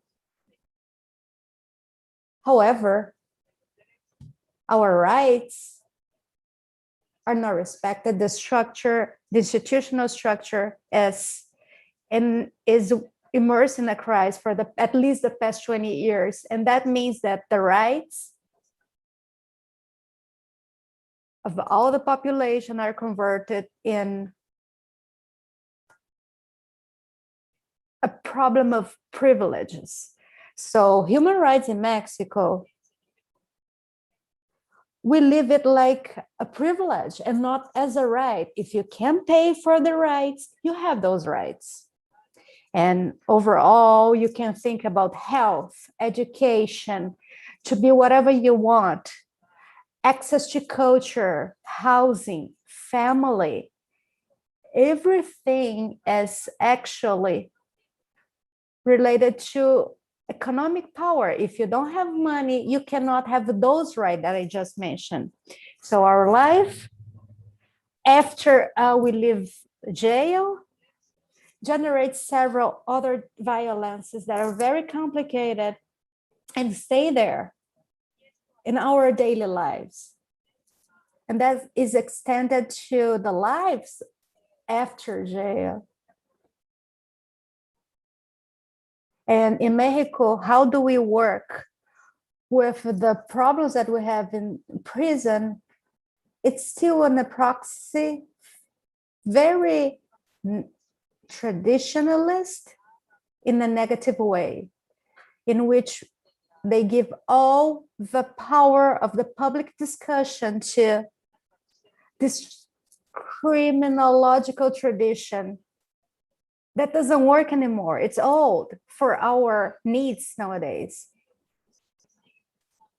We keep thinking that the only thing that we have to do is to understand the causes, the personal causes for that crime.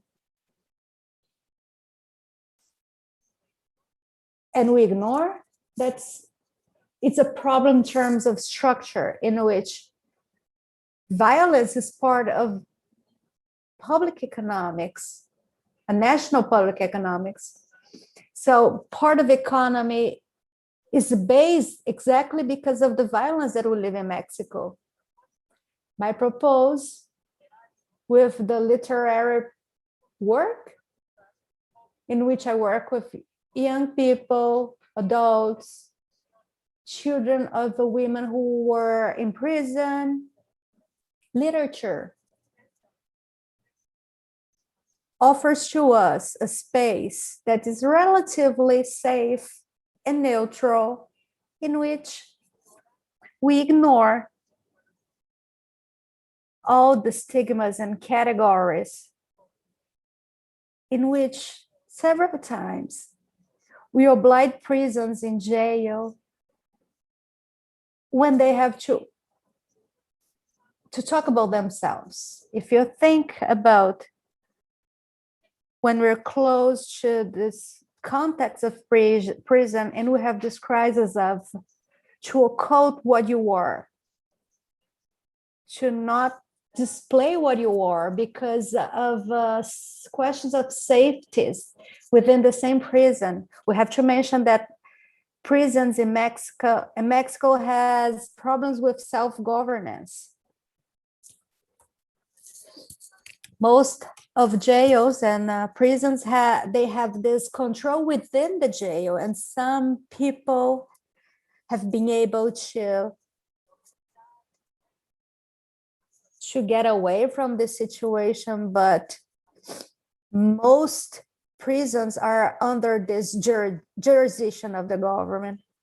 So we would say that most people in jail have only a few conditions to think about a life different than that one.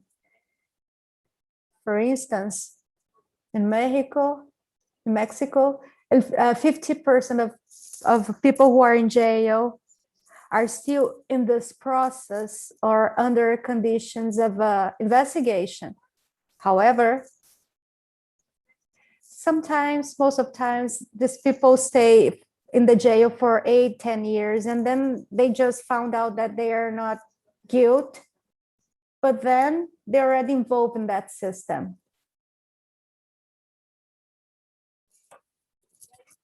So when we work with literature in jails, when we have to produce literature, consume literature in prisons, literature is converted in this place in which we can break so many categories. For instance, rehabilitation, which is a condition that it has been questioned a lot, or antisocial, the antisocial part of it, or the social garbage, waste, like the social waste, social garbage. Of course, this all has a political purpose. You went to the place in which you deserve to be. However, when literature takes the control of these relationships, we have a place in which we go over categories. What literature does is it opens to the possibility for people to feel safe. In order to talk about themselves, about what they feel and how they live this experience in jail, and what is the importance of literature, in which literature is just not about an occupational thing, just to spend time, to make life in prison less tedious. But no, we give us another face where people have other artistic experience, for instance, theater in prisons that reach the same objectives. In literature, we have this space. And to conclude, an example of this experience, prison experiences, when I was working with children from 3 to 6 years who live with their mothers in jail, the children, they have this conscious about the place within they are. Some of them, just a few of them can speak, but they are already aware of knowing that they cannot say whatever they want, that they can be hurt. They know that their parents made something that hurt someone else. So it's important to talk to them about the situation with the parents, and it's always challenging. There is not a freedom or a place to do it properly. I also, when I was working with children, I was reading this book in which the main character, it was a dog. One of the kids, he was 4 years old. He made this analogy. Well, the dog, my dog, he's in the jail of the dog's jail. So at that moment, all children start to talk about the crimes of their parents, such as in a way that It was like the parents were the animals from this book, from the short story. So we could perceive this attention and depression of these children who live in jail. They cannot speak about their experience in prison. The experience was very complex. There was so many exchanges in terms of tension with the children. But it was interesting to see that literature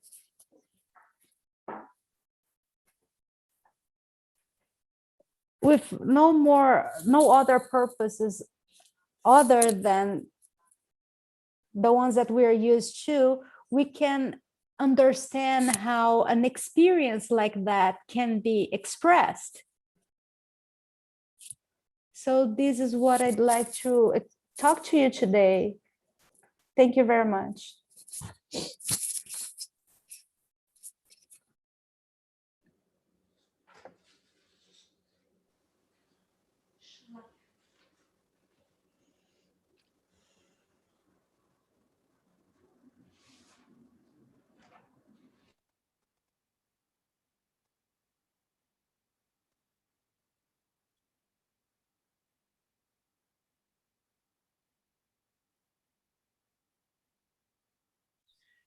This also about economical situation of individuals in prisons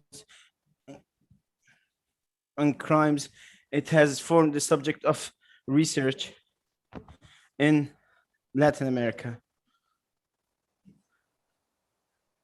In time of discussion, we can also talk about the process of torture in Mexican prisons and the resemblance in other prisons.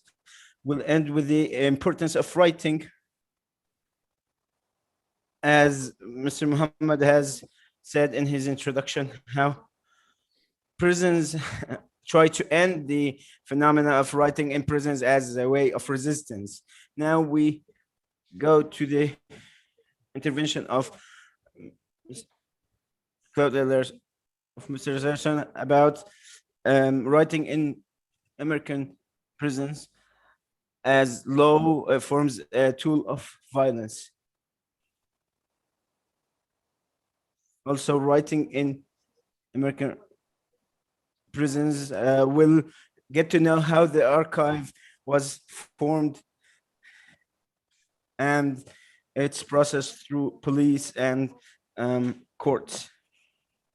Also, from the Syndicate of Prisons, Mr. Jamal will talk about his experience, who was in prison in 1982. To talk about the details, Mr. Doran, Professor Doran Larson. All right, thank you very much. What I'm going to do is I'm going to read a short statement, opening statement, and then I'll go through a PowerPoint and lead you through the history of the creation of the archive, and then I want to go to the archive. I've put in the chat a link directly to the American Prison Writing Archive, so if people want to look around in there, while I'm speaking, that would be great. So this paper is less about making a statement about writing in prison, but rather introducing attendees to a tool and also, I think, a model for bringing incarcerated people to the lead of carceral studies and here and elsewhere, prison abolition activism. So legal scholar Robert Cover famously noted that, quote, legal interpretation takes place in a field of pain and death, unquote. The law is not abstract. It both suppresses and spreads violence by casting legal sanction over the acts of violence carried out by the police, courts, and prisons. Cover did not live to see his claims brought home by cell phone videos of police beating, tasing, and murdering unarmed people, and he only tentatively pointed toward the corollary to his own claim. Without some measure of the human suffering experienced on the receiving end of legal violence, we can never measure or understand the full human cost of the current legal order. The obstacles to taking this measurement are, of course, no accident. The penitentiary was conceived in the United States in part to take behind prison walls the formerly public punishments that could foment sympathetic rebellions among spectators. A sovereign terrible enough to deter crime by mangling bodies could also mark itself as an intolerable tyrant, thus taking behind walls. It is also no accident that in a new nation where 1/4 of the immigrants from the so-called mother country were transported felons, 5 of the original 10 amendments to its constitution spelled out the rights of criminal suspects and the condemned. Yet in flattering itself that its penal practices would fall within the rule of law rather than hide behind its veil, no more than one clause in one amendment was added to keep checks on what transpired behind prison walls.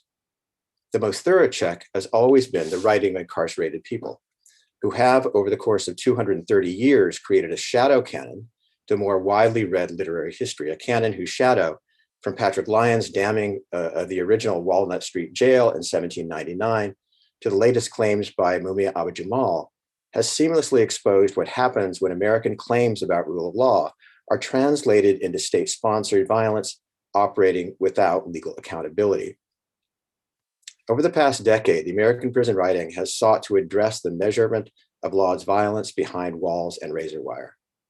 With 3,054 essays posted to date, it is the largest and first fully searchable open source digital repository of nonfiction essays by incarcerated people writing about their experience inside US prisons and jails. Between 50 and 70 new essays arrive each month. The archive seeks to disaggregate a population of 2.3 million into singular minds and ideas, offering a platform to people working to extract themselves from state and social science data piles.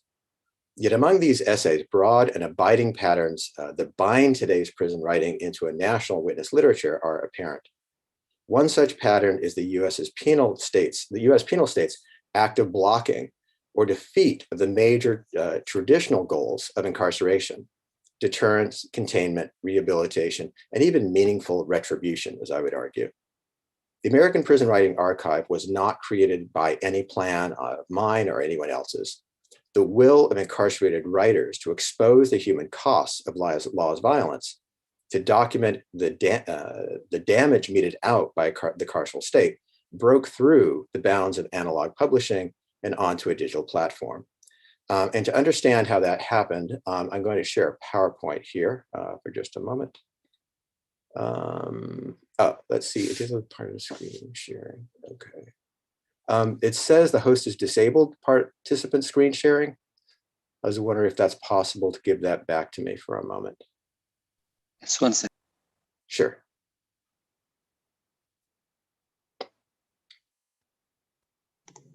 It's done. Can you try now? Let's see. Let's try it again. Yeah, there we go. All right, everybody see that? Okay. So the archive started with my teaching a course on creative writing at Attica Correctional Facility. And in 2006, we created a workshop, which men came and wrote whatever they were concerned with. Over the course of years, they actually created a quite formidable list of publications. And this is just a listing of some of the publications where they actually place their work. All of it significantly is nonfiction writing.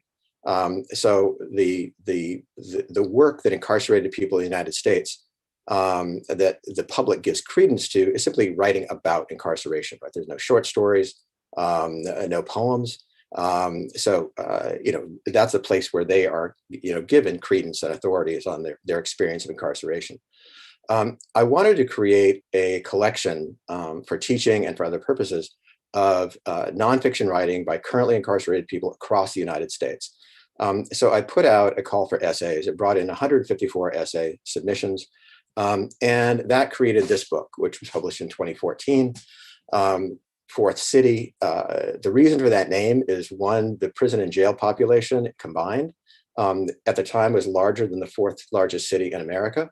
And also the witness that it was gathered from all these different locations, right, from 27 states, nonetheless felt like people were living in one institution, right, as though they were literally reporting on conditions in one metropolis, a major metropolis. And I can talk more about that in a bit. So after fall 2012, essays just kept coming, and they just kept coming, right? Once the call had gone out, people continued to write. And so we created the American Prison Writing Archive, a digital archive. This is some current statistics, over 3,000 essays, over 1,000 writers represented, over almost 500 facilities in 27 states.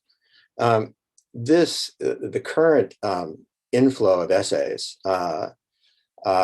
we right now online have the equivalent of 44 volumes, the size of Fourth City online, and it grows by about 9.29 volumes per year.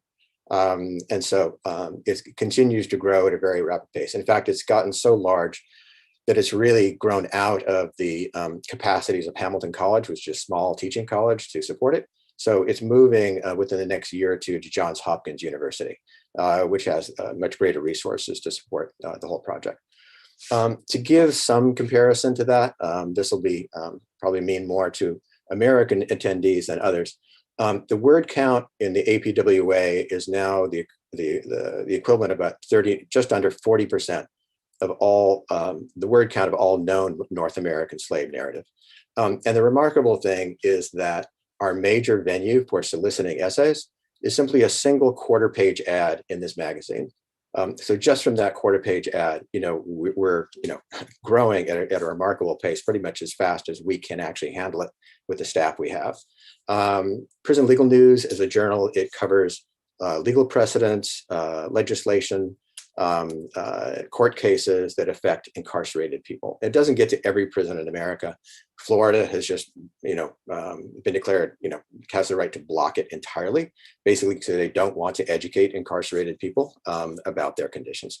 And now this is just a screenshot of what essays look like on the site. And I'm going to shortly now, I'm going to stop this screen. I'm going to go to the archive itself. And I just want to show you around it. Get to the right place. Okay. All right. So the archive, whoops, as you'll see, is here. The opening page has language about it, why we put it together. And then on the sidebars, you'll see ways in which you can search for essays. And all the information that we have by which we identify essays is supplied by incarcerated people themselves. So they are represented as they choose to be represented.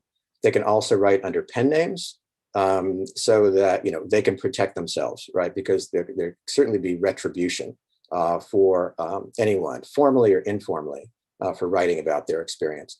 So I'm going to pick one of these attribute categories, and then we'll go to ethnicity, and then to African American.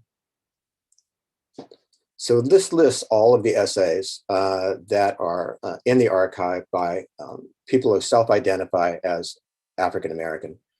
Then on any one of these search pages, you go to the right sidebar, and you can now look at subcategories within that. The number of women, men, women are underrepresented within the archive relative to the prison population for various reasons. Just that part of it is just sort of the difficulty of getting it to those facilities. And so now you can go down and say, let's say, I'm going to choose Islamic. And then I can go again to states, and we'll look at California. So these are all essays by writers who identify, oops, let's see, I don't think we got the states yet. There we go. So these are all writers who identify as African American and as Islamic, who are serving their time in California or served their time in California. And this allows, of course, quite faceted searches for researchers, the general public. And one of the things we've been very careful about doing is making this really easy to navigate by non-experts, because part of the audience or the readership for the archive is actually the families of incarcerated people. And we do get notices from the families of writers talking about what it means to them to see writing by their loved ones with whom other communication can be quite difficult. All right, so Again, I'm just here largely introducing people to the archive because I want them to understand it and be aware of it as a teaching tool. Volunteers do all of our transcriptions from essays. Everything that's there, it's handwritten, has to be transcribed to make it a searchable document. Faculty often assign that, right, as a requirement of classes or as an option within their classes. I now want to go back to, oops, close that. To a closing statement. I was going to give people time to look around at it, but I decided just for the sake of having more time for discussion, I'm just going to go to the closing statement now. People can look, obviously, in their own time. So incarcerated people gave life to, grew, and continue to broaden the APWA. Nowhere on the site do I or the others suggest what can or should be discovered here. We see ourselves as archivists, not as interpreters of the archive, though I independently am working on a book based on that, and I've written a number of articles based on the work and the evidence that comes from the archive. All the metadata from the faceted searches are populated as drawn from APWA writers as they choose to disclose it or not, so that they shape their representation in the archive. The APA call for essays, the call for essays that we publish, places no restrictions on subject matter other than that authors draw from first-person experience of the criminal legal system and its effects, and all essays are posted exactly as they are submitted. The original text scanned and transcribed verbatim into searchable documents. And we scan the original documents because the conditions under which people are writing is often revealing of their conditions. We have essays by people who are held in solitary confinement cells. They have minimal sorts of paper. And so we literally get scraps of paper written on with a pencil stub. And those are very different, obviously, than someone who has basically a white collar job inside the prison, running some of their systems and has access to a word processor. All right. The first rule of our operations is that we take second seat to the organic intellects living under carceral confinement. Our hope is that the casual readers and students new to carceral studies will see their preconceptions of prisons and imprisoned people dissolved by prison witnesses, that criminal legal workers will find fodder for arguing the actual conditions and arguing down sentences. And we have a couple of cases of this where lawyers are looking to reduce sentences, and they used evidence, right, of the kinds of conditions that their clients would be facing once incarcerated. And activists working for prison reform, transformation, and abolition, we hope that they will all take the lead in their work from what the incarcerated testify to what is most immediately needed for reform, hope to see transformed into transformation, and tell us all about what they envision, what incarcerated people envision of a world beyond prisons. So the aim of the APWA is to present a platform for prison witnesses to take a vanguard position in resistance to the carceral state. And I'll stop there. Thanks very much.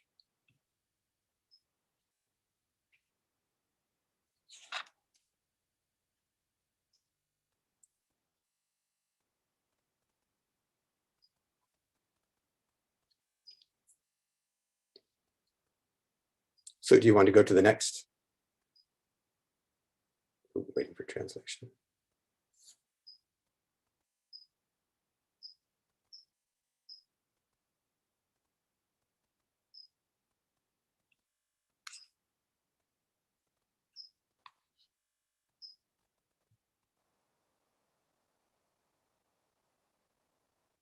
Thank you, Professor Doran, for this intervention about the archive and its importance, how it emphasizes the importance of the writings in prisons and the writings during imprisonment and carceration. Maybe we can hear more about details of the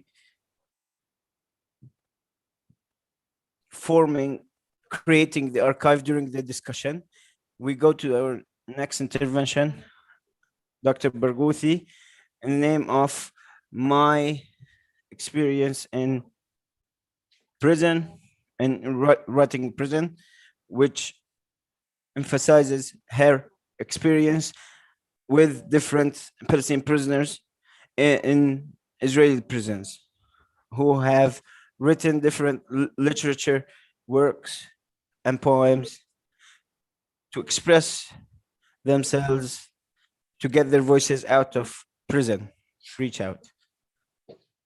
Also, she will talk about the context throughout. She published her book. Please, Dr. Rudan, you have 50 minutes.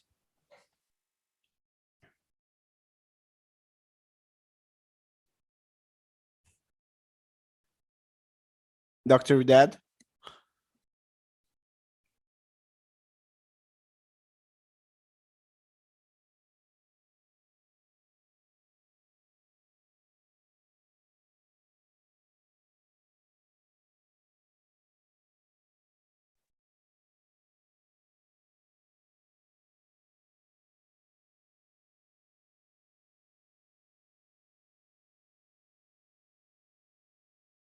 So please be patient for some moments until we reach Dr. Rudad. There seems to be action.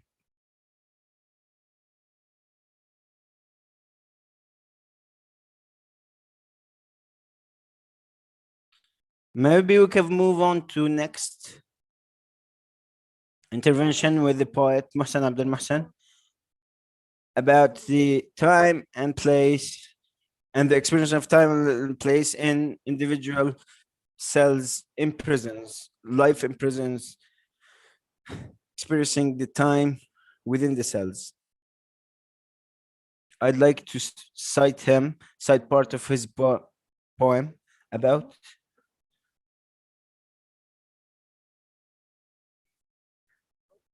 the difficulty of getting used. So getting used to not getting used to prison, which is a resistance itself. Experience that many Palestinian prisoners go through in Israeli prisons. Please, Mr. Mohsen.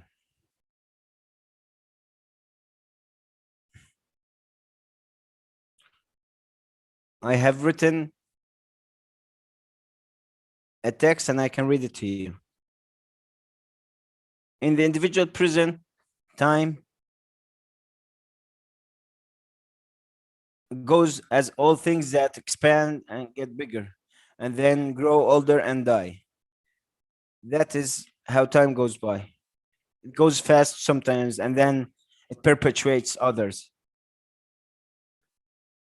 It will get closer and then sometimes far away where we cannot sense its existence. Only by changing in our lifestyle, we can also see the change of time. The change of place also would influence our perception of time. The relation between place and time is very perplex and cannot be defined. Therefore, we can see the location as an vital element to define the time. We cannot talk about time without taking place into account. Any time, any place has got its traditions. These traditions defined through time. Talking about prison, there is a phenomena about this relation, as the place is very limited, but time is not at all, and it is as well out of control. Time takes such an important place due to the limitation of location. And as place grows smaller, time becomes larger. Being in individual cell, time becomes more interrupted, as a prisoner can smell time and touch it through his presence, which makes life in this site, in the community of prison and cell, perpetuated through the traditions and visits prisoners would have. Again, time cannot be static. It is not a representation of one experience which is static, but it is an ever-changing. It would be sensed by the ever-changing experience that we have through life.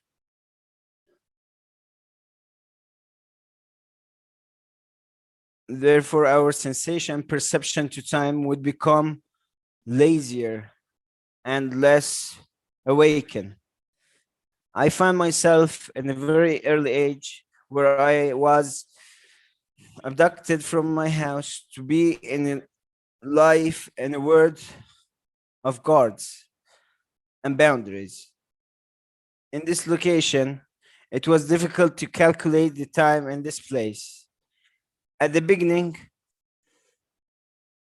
time went by very slow, as there was an ultra power stopping time and days. In the second phase, there was a shock that was implemented in our life, where the ever-changing events around us were interrupted in prison. At the beginning, I used to count my imprisonment time in hours and days. And then it was the times of the restoration of my imprisonment, which was every 15 days. Then the visits that were given to me marked the time, which were given only in holidays. And I used to ask myself, does that mean that the perpetuation of time would freeze us in our life? Would it stop our sensing? Would this silence of time be negative or positive? In the moment after many times in prison, I asked a friend who was a thinker, how do you see the time in prison? He sees them in the mirror, dressed in a prison uniform, as a fellow prisoner with him. Therefore, he knows how to use time to his own good. As I can use my time in prison to gain some skills that I cannot gain out of it. There's a kind of subliminal deal, or if we can use the words of Mr. Saleh in prison, who was in prison in Syria during 15 years, you can domesticate time. I did ask myself, did he achieve the domestication of time for his own good? Or was he taken by time? As time goes through in prison, it becomes harder to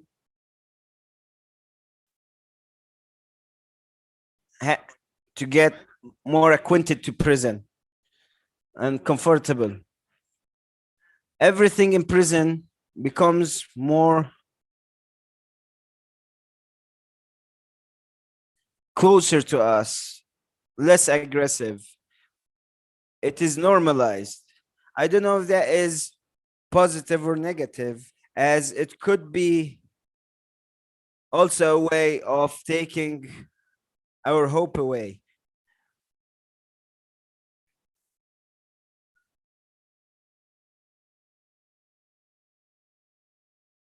There's another question that came to my mind. Is time with us or in the other side against us? Is time fighting against us or in our sides? The easy answer was what time? The time is definitely against us. It freezes our senses and takes away our youth, keeping us in this place, keeping us in the labyrinth of prison. But despite that, he seems as a merciful enemy. He fights clean. At each time, he takes away a bit of this system and parts of this big army against us. Therefore, he can be defined as objective. Time can be defined as objective. And here I quote my poem, what do you do in prison except counting, and counting days? Counting the steel bars that were ossified, but nothing lasts forever. I have seen the last bar fall in the wall of the prison, but another comes again. But the last bar I saw fall was the day I got out of prison. In here, we need to define the state of mind where we are lost in the place and time towards the authority that controls life in prison. To know is knowledge is the right to have to count your time to get out of prison.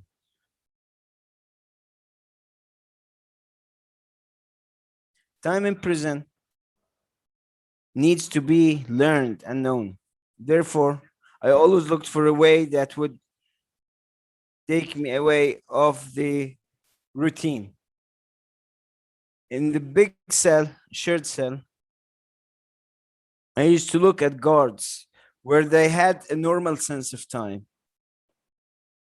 I judged them by the color of their hair and the growth of their hair and nails.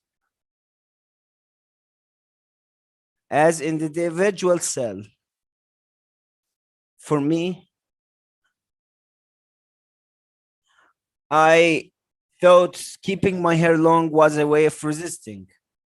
Once I cried after being conducted to the individual cell.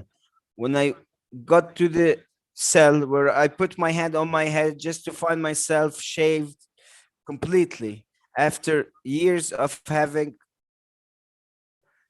my hair long and my many ways of avoiding the cut of my hair. That day I felt as lost and I cried. Getting acquainted is a way of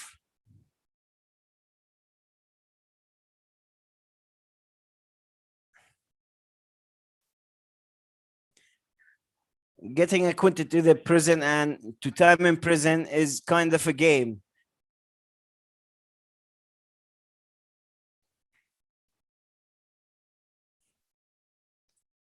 How to organize time and how to catch him, but at the same time not letting him catch me is a game that I have pleasure in playing in prison. Many things as the sound of prayer or other outside noises that would place me in time out of prison would be tools for me to catch the time.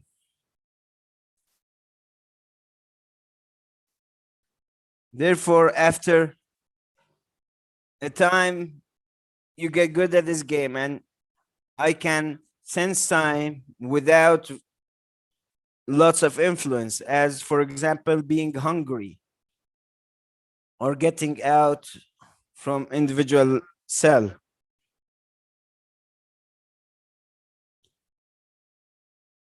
this looks correct if you are an individual cell, but getting out of it, or even not getting out of it and spending lots of time in it, a big period of time,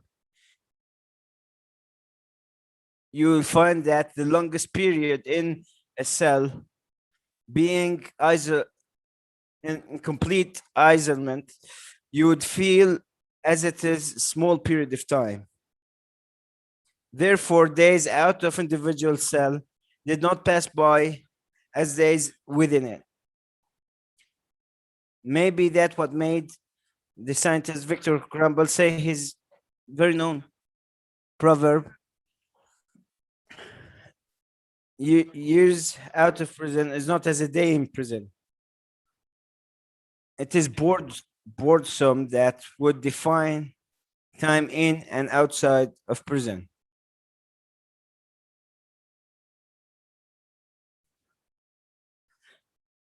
Many habitudes would shorten our time.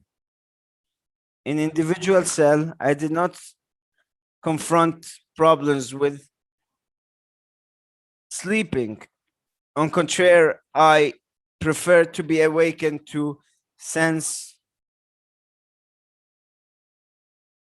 my environment. For example, I used to count that I passed 2 days in the individual, therefore I have only 5, without knowing if my count would be correct. But at the same time, it was also a game where my intellectual skills would be valued. Once I proposed to a friend in a cell next to me, a mate that I did not know.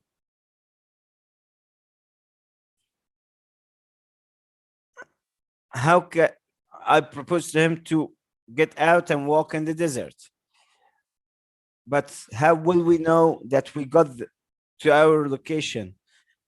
We couldn't know if we arrived or not because our cells were underground. The only time was given to us, it was the prayer from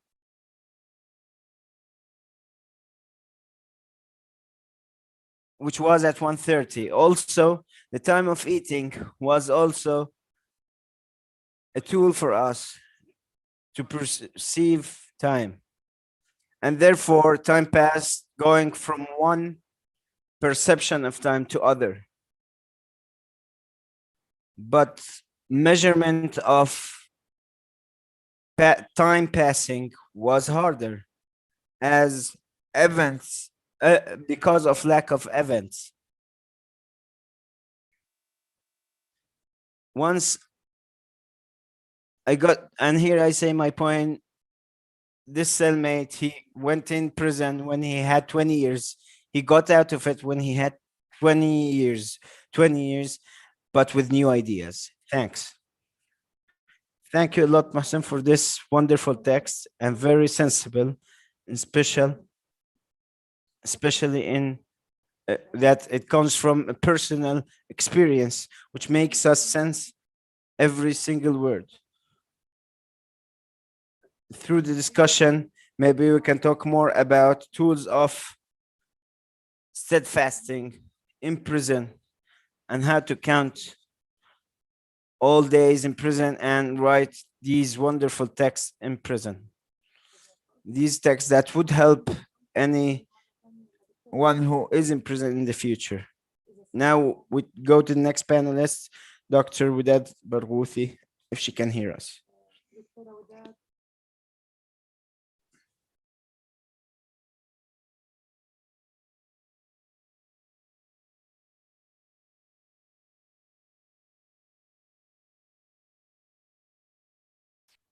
I'd like to get your attention that we get your questions through the Q&A box and not through the chatting box.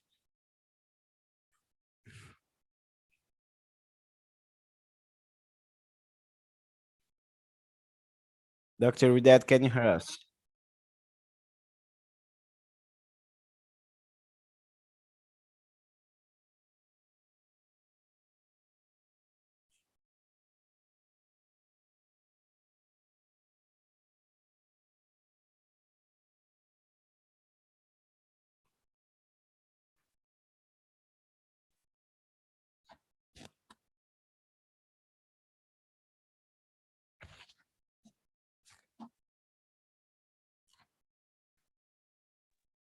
So now with Dr. Didad, with her intervention titled My Story with Prison. It talks about prisoners in Israeli prisons and the text that they have produced after 10 years in prison, also about your personal experience being in prison and the reason that got you to produce two novels. One which is When Heart is Blinded, and the other is To Build Your Own House. If you can give us your intervention so we can move on to the discussion. Many thanks. Thank you. Good evening. I'm Wadad al-Barghouthi, Palestinian woman, normal Palestinian woman.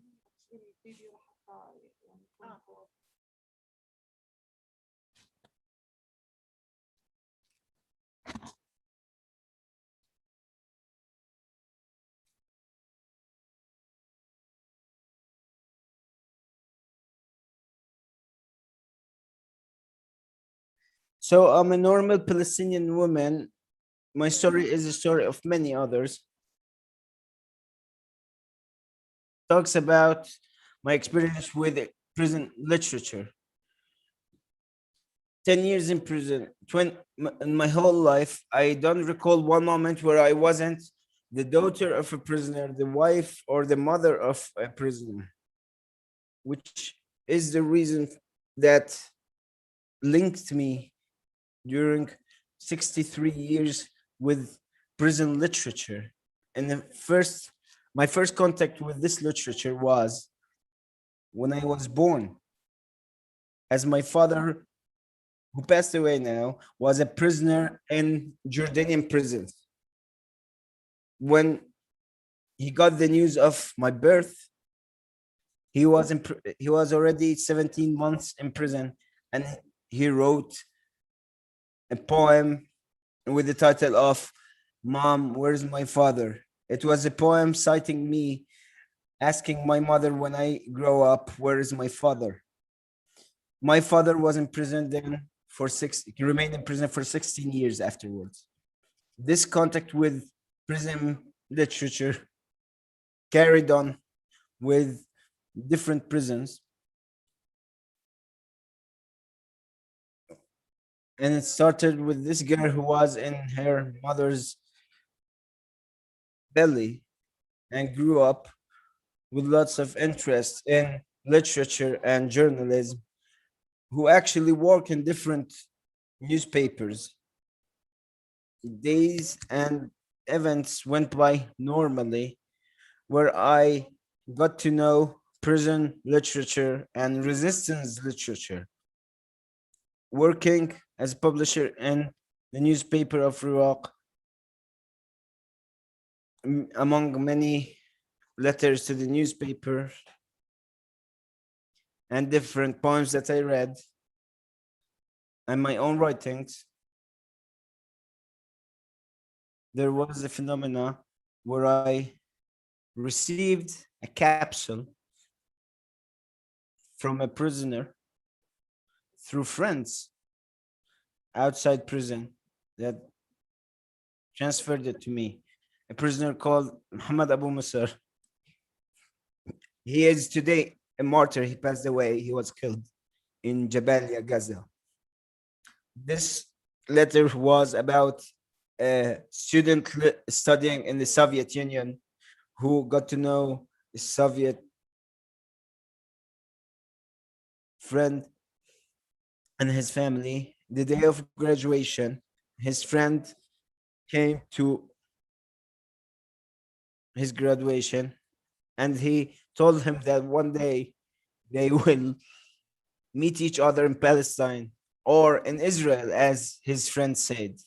So this student of philosophy was shocked, saying that if one day we meet in Israel, as you name it, we will not meet as friends, but we will meet as a prisoner and a guard. This letter, I got it in a very small letter written in a paper inside the capsule, who was smuggled out of prison. And then I published it in the newspaper. despite control and surveillance that prohibited at the time.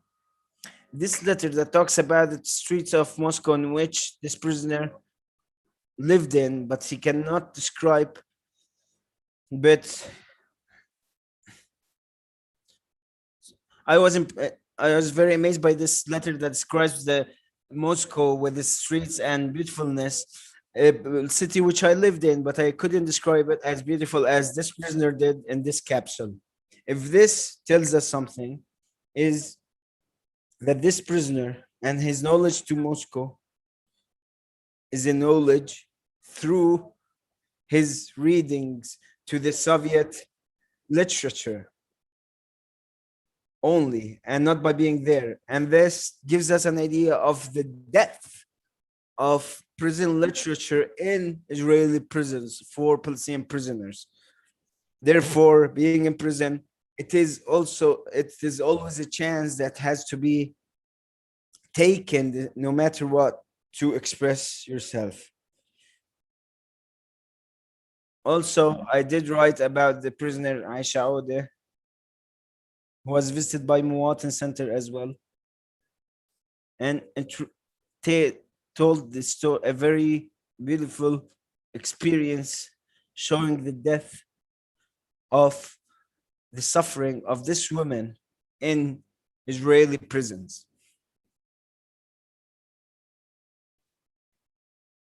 Later on, several years later, in the project for the Palestinian Ministry of Culture, I was assigned to be in the committee choosing the works of prisoners to be published. I was assigned actually to read novels, where I actually chose 2 novels. One of them was for the now liberated prisoner, Ismat Mansour. And the second one is the novel of the now liberated prisoner, Hassan Fatafta. Since then, since my 30s, I've read many novels and works. And I've been in contact and perpetuated contact with this kind of literature. It is a relation, a very emotional relation. And my own experience is also an experience of a prisoner, as I was myself in prison for several weeks. I was investigated in an individual cell, and then in a house for prison, in a house which wasn't my house. This experience I did not write a word about while I was in prison, because I did not possess tools of writing. I was prohibited to have a pen or even see a pen. Therefore, I did not write one line, except some things I wrote on a copper dish I used to eat in, but I wrote on it as well. And I use it as a fan to in a hot environment. Afterwards, I did write and edit this experience in a novel called Beirut. It was published recently.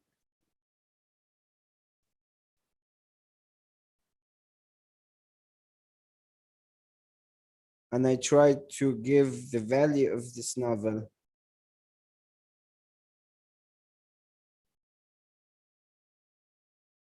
to the public, which talks about the experience of individual isolation cell.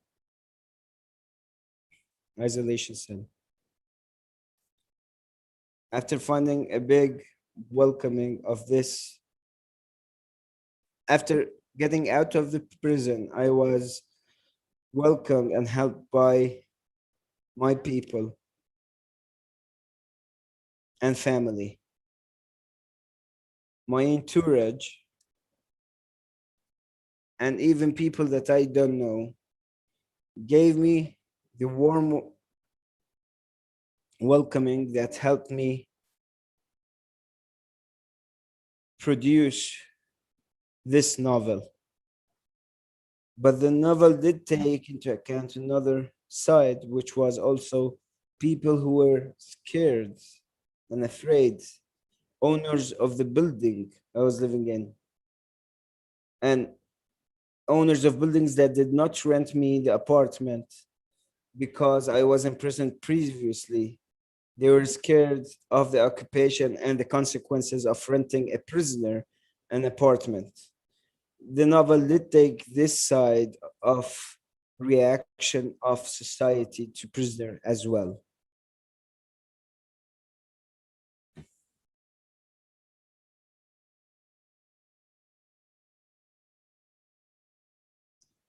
People who reacted negatively to my experience through their own because of their own interest.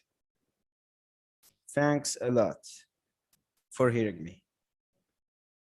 Thank you very much, Dr. Widad, for this intervention that is very valuable for us as academics and activists. I would like to cite her. No matter the arbitrary of the decision, it only makes us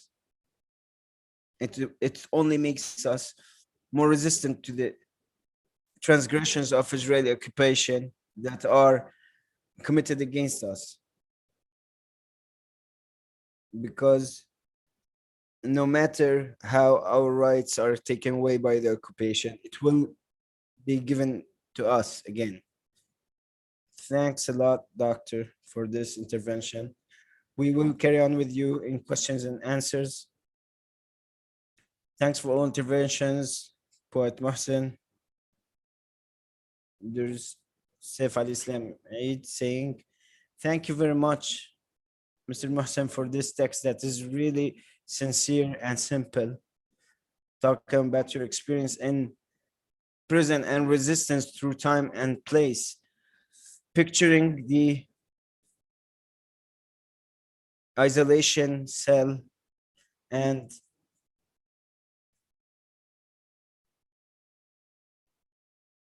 are very similar to what Foucault describes.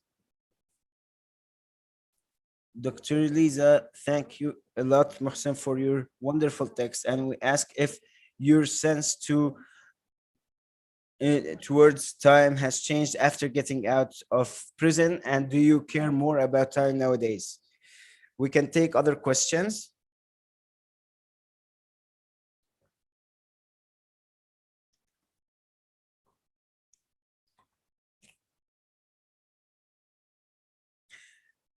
Another question. Thank you very much, Dr. Widad, for your experience, telling your experience. You did talk about the novel of the letter of a martyr and prisoner Muhammad, talking about his experience with his friend in the Soviet Union, telling him we will not meet as friends, but as a prisoner and a guard in Palestine.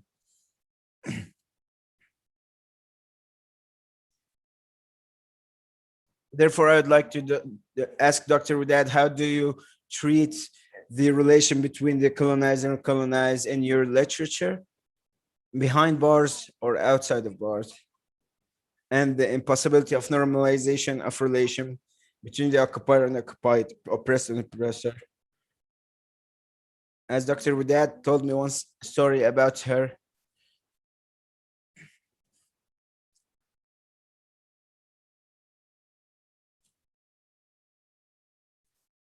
about her feelings toward an Israeli friend and her family, but once she saw her in her uniform, the relation was altered. Regarding Mexican prisons, how do Mexican youth confront the system that tries to shame Mexican youth with shaming description, social shaming descriptions and naming. And is there a resemblance between prison tools in Mexico and USA in particular? How did the prison system in Mexico deal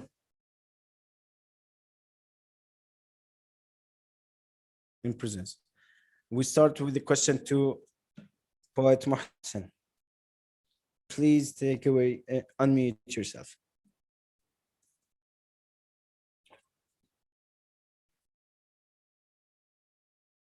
I'd like to thank the person who asked the question.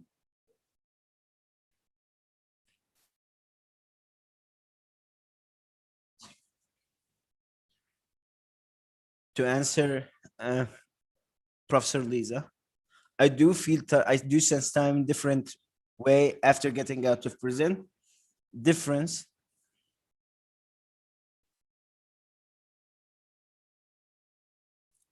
I did limit time to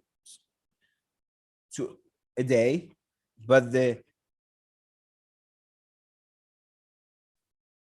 limits of time did change after prison.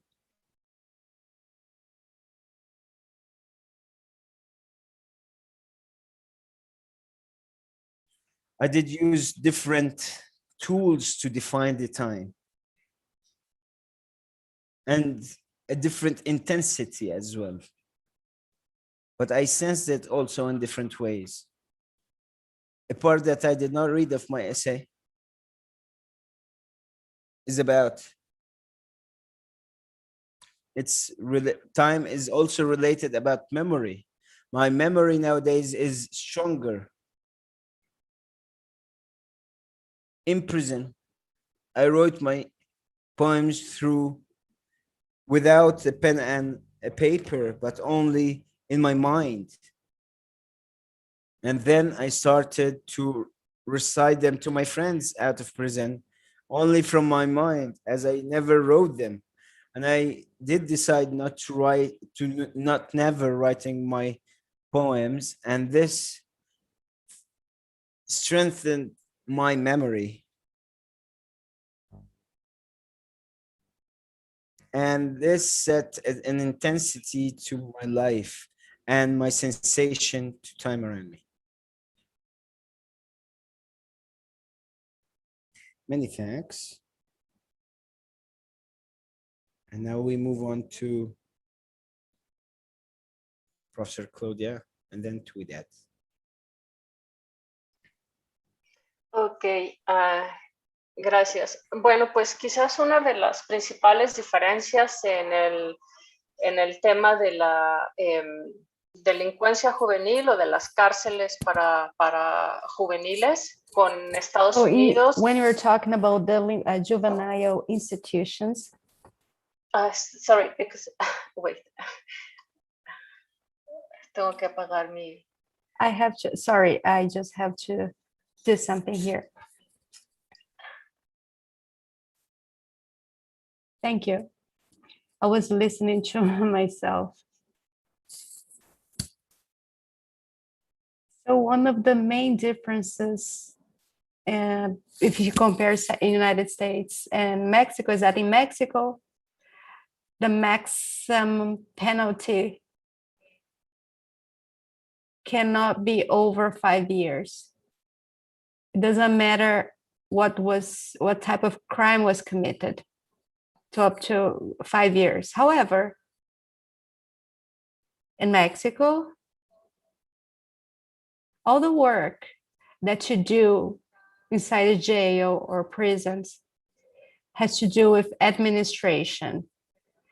There is no work in terms of attention for young people who are under very precarious conditions.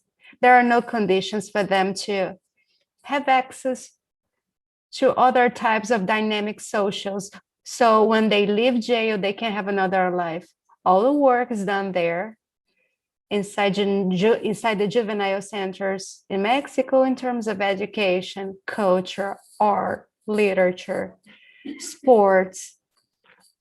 It's the work that comes from volunteers, which means that there is no national plan or program that takes into consideration finding a way to bring those groups of young people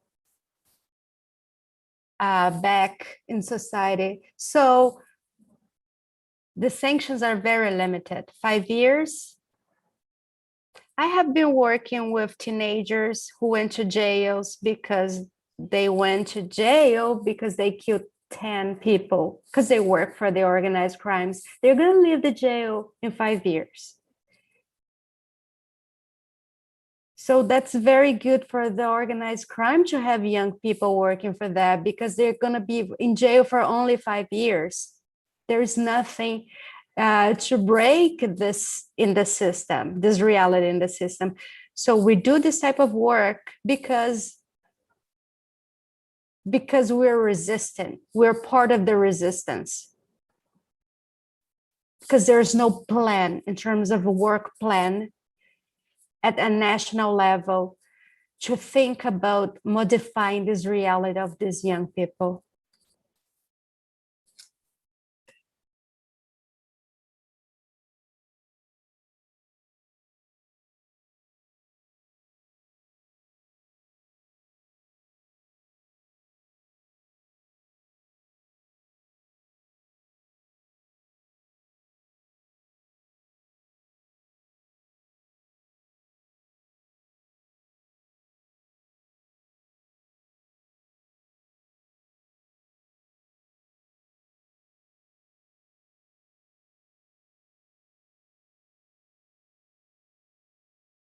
Out of the habitudes, in the circle of habitudes in prison through different actions. We go to Dr. Rudad for the first question in order to close this session, in order to take a pause for next session.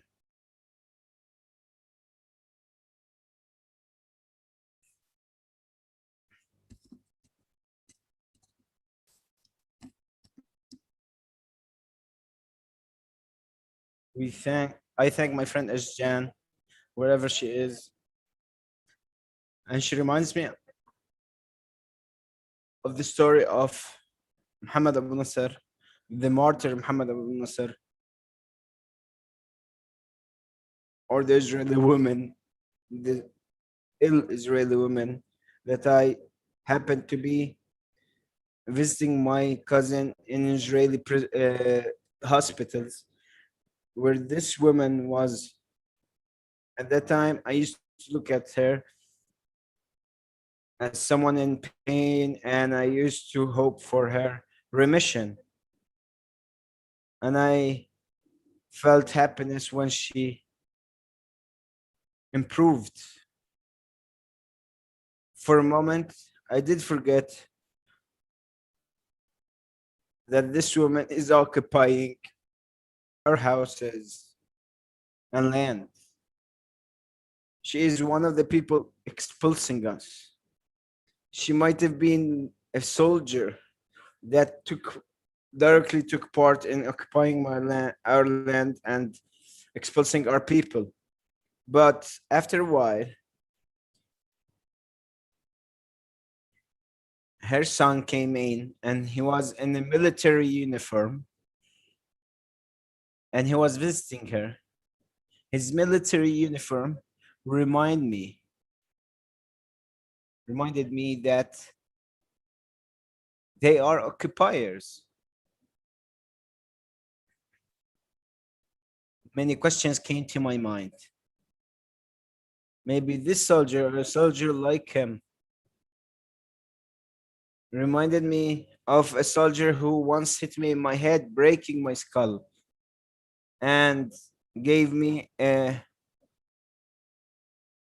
he paralyzed me while I was pregnant at the time. He reminded me of all the violence I lived through this conflict, the relation between the colonizer and colonized that Fanon talks about. A relation which comes to surface each time. Something that asserts and reminds us that the impossibility of normalizing and giving a false humanity the relation between a colonizer and a colonized.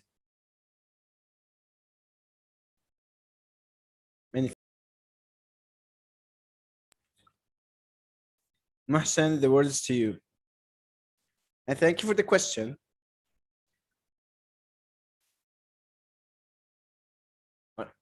I did resist through the meanings and words of vocabulary, as I was a prisoner anyway, and there was no way to learn more vocabulary, improve my vocabulary.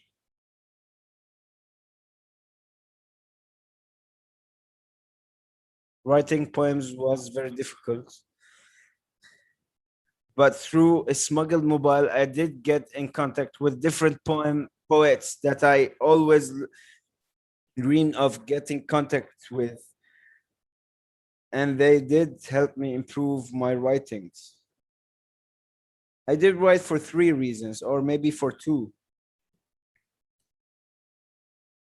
In the first place,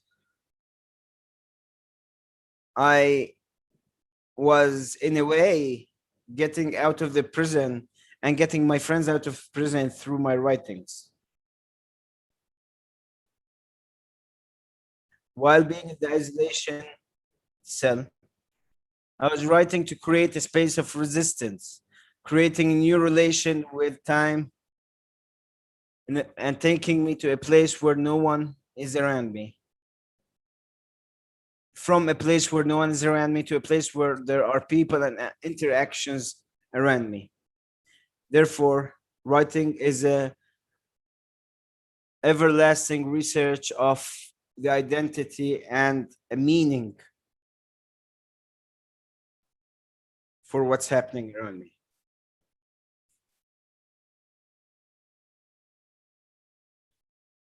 Thanks a lot to all panelists that have taken part in this session, especially Dr. Larson, regarding the archive of prison literature. And your information is in a link where people can get in touch to you for more information about the archive. And now we can take a recess of 3 minutes before we start next session. Many thanks.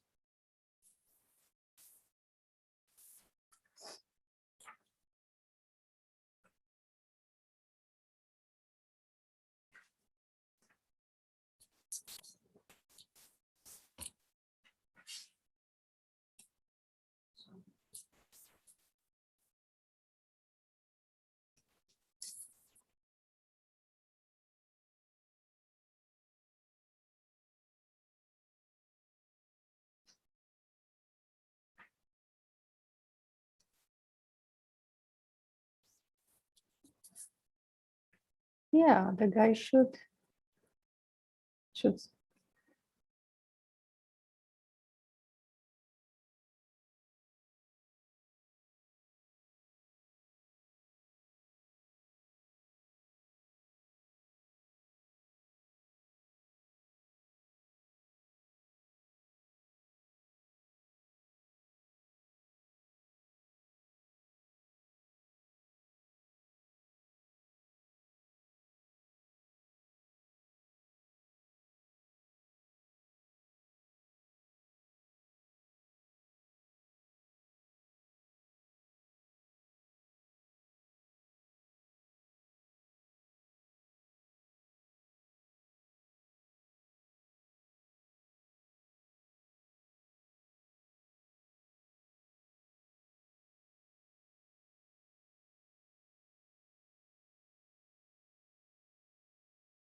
if the panelists can turn on their cameras, and then I'll give the floor to Christian. Yes, thank you.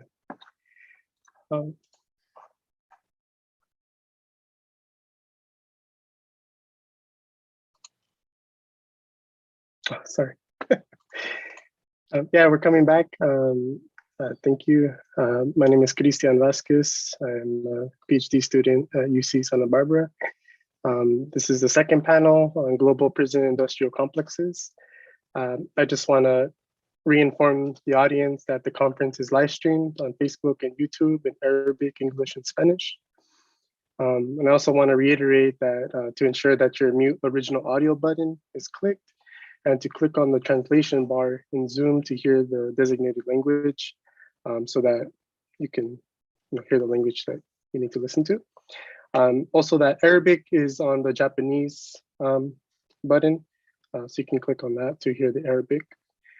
So I'm going to be introducing all the panelists at once, and then I'm going to pass it to the speakers. So today we have Bruce Stanley, who is a specialist in international relations, Middle East cities, and political risk. He is currently Professor Emeritus in International Relations at Richmond, the American International University in London. And apologies if I don't pronounce your name right. Next, we have Shalaka Thakur and Maitreyi Avachat. Thakur is a PhD candidate at the Graduate Institute of International and Development Studies in Geneva, Switzerland. Her research explores how political order is constructed in areas of limited statehood. Avachat is a trained commercial pilot and a social activist with a keen interest in anthropological research. She has a postgraduate in international studies and wrote a dissertation on the geopolitics of space as part of the program. Then next we will have Maya Wind. She is a doctoral, or they are a doctoral candidate in American Studies at New York University. She is co-author of Deadly Exchange, The Dangerous Consequences of American Law Enforcement Trainings in Israel. And then last we'll have Talia Rodriguez, and she is a sociology doctoral student at UC Irvine. As a scholar, activist, and researcher, Nalia has advocated for the abolition of the police state and an investment in community-led youth development and enrichment programs in the US and El Salvador. And so I just want to inform the panelists that to have your cameras off when you're presenting, when you're not presenting, and to turn them on when you do present your paper. And for the audience to write your questions in the Q&A section on the Zoom, and not in the chat section. And then I'll pass it over to Bruce. Thank you, Christian. I'm going to try to share the screen here. Here we go. Let's see whether that one will come up.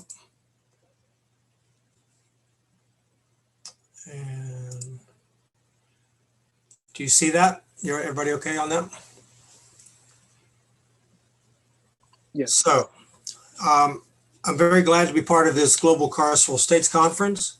Thank you to the organizers, and I send my love and support to Birzeit University, the university and staff of the highest order.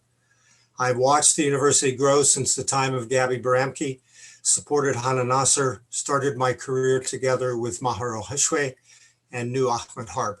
Peace be upon you. I'm joining you from London.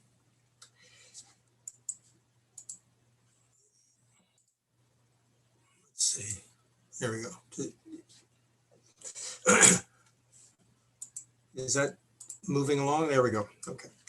Special thank you to Maha Kupti for her research support for this presentation. I also want to thank Kyler Hauser and Hattie Fields for their research support for this project.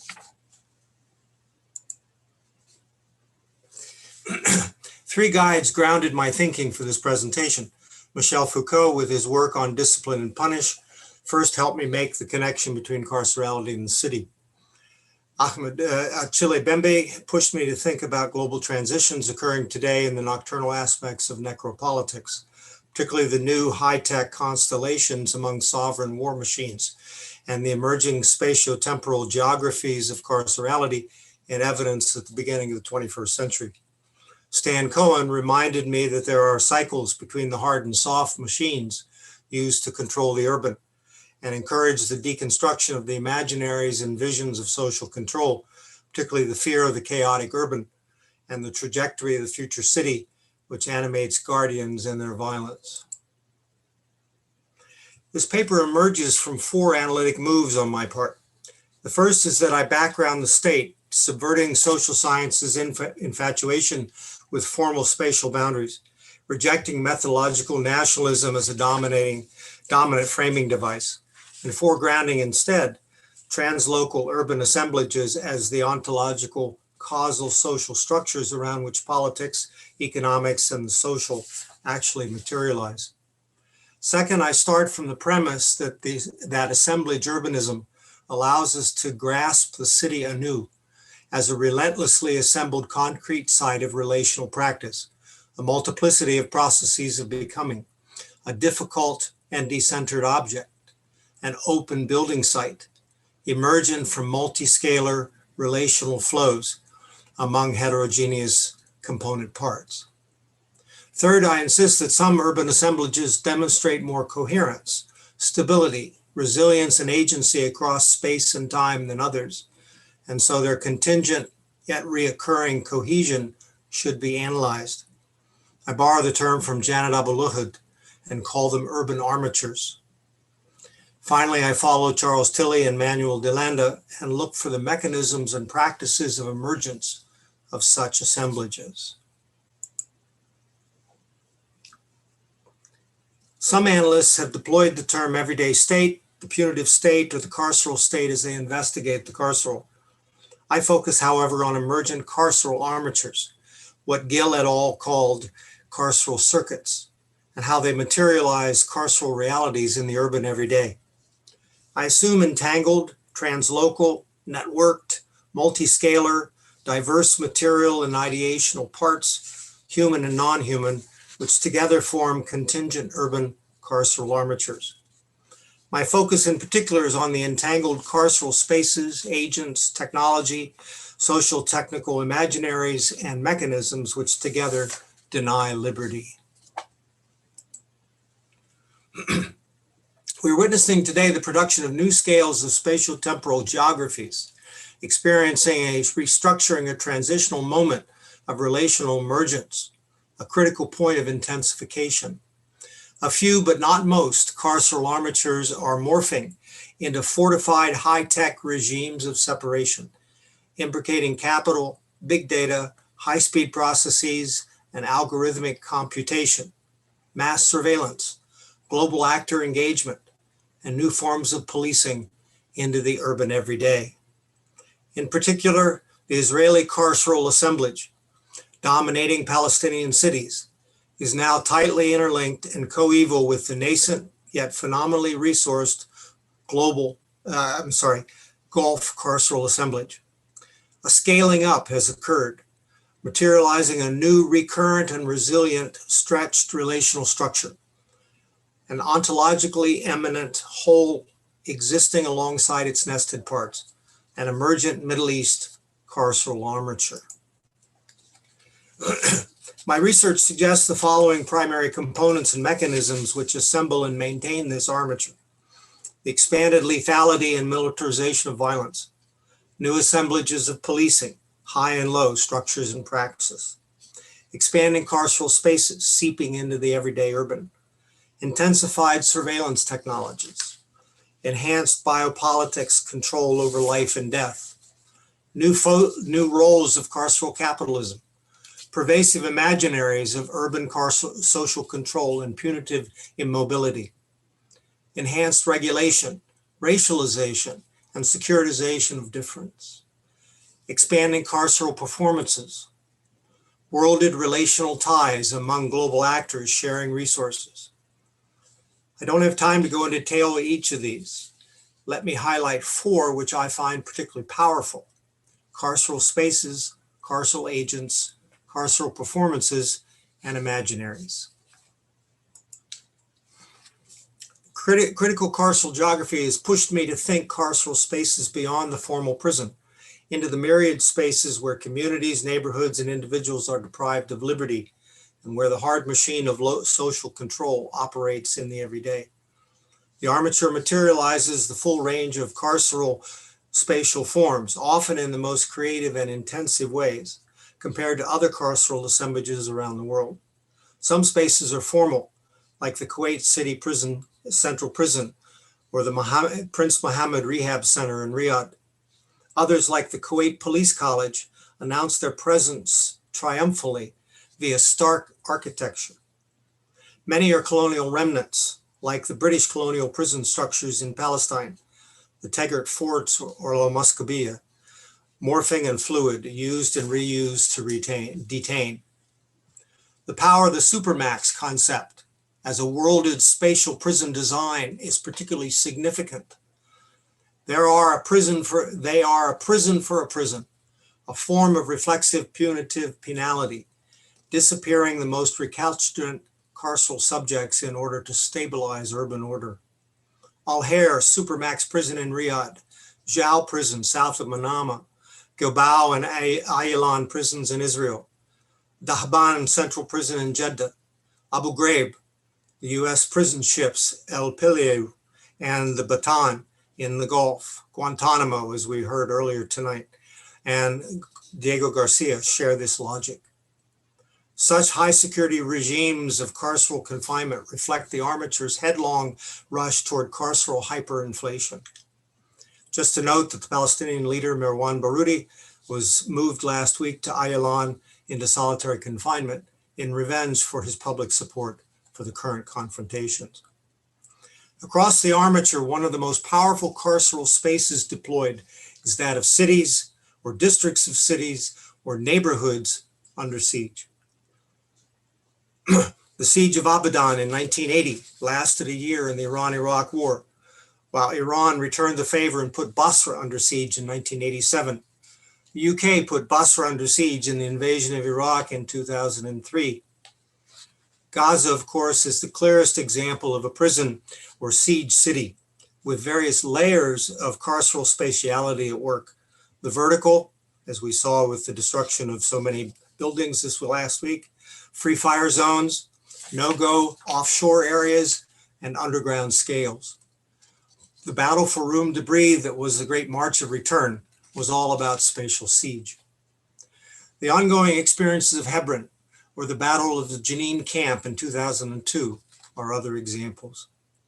Of course, the apartheid wall assemblage scales this tactic up, as does the settler-only road system and the permanent and flying checkpoint systems.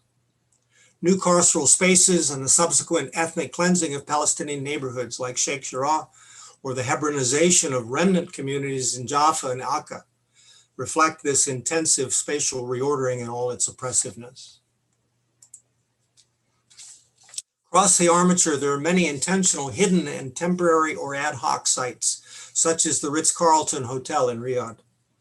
There are extrajudicial black sites where prisoners are transferred, disappeared, or rendered. There are hidden ghost houses and killing rooms in neighborhoods or military bases. The basements of the National Security Building in Manama, unknown basements around Kuwait City, or sites within the Emirati Air Base at Al Rayyan and Al Mukalla. Ad hoc hidden sites are most often quickly set up or converted from other uses. Following protests in Muscat in 2011, protesters were kept for weeks in unknown rooms, moved in and out of police stations, tortured, released, and rearrested. As Palestinians know all too well, the Palestinian-Israeli assemblage uses such fluid liminal spaces particularly well. Ad hoc curfews, neighborhood lockdowns, home invasions, administrative detention, as well as mobile carceral spaces like the back of jeeps, where children are terrorized between capture, arrest, lockup, and release.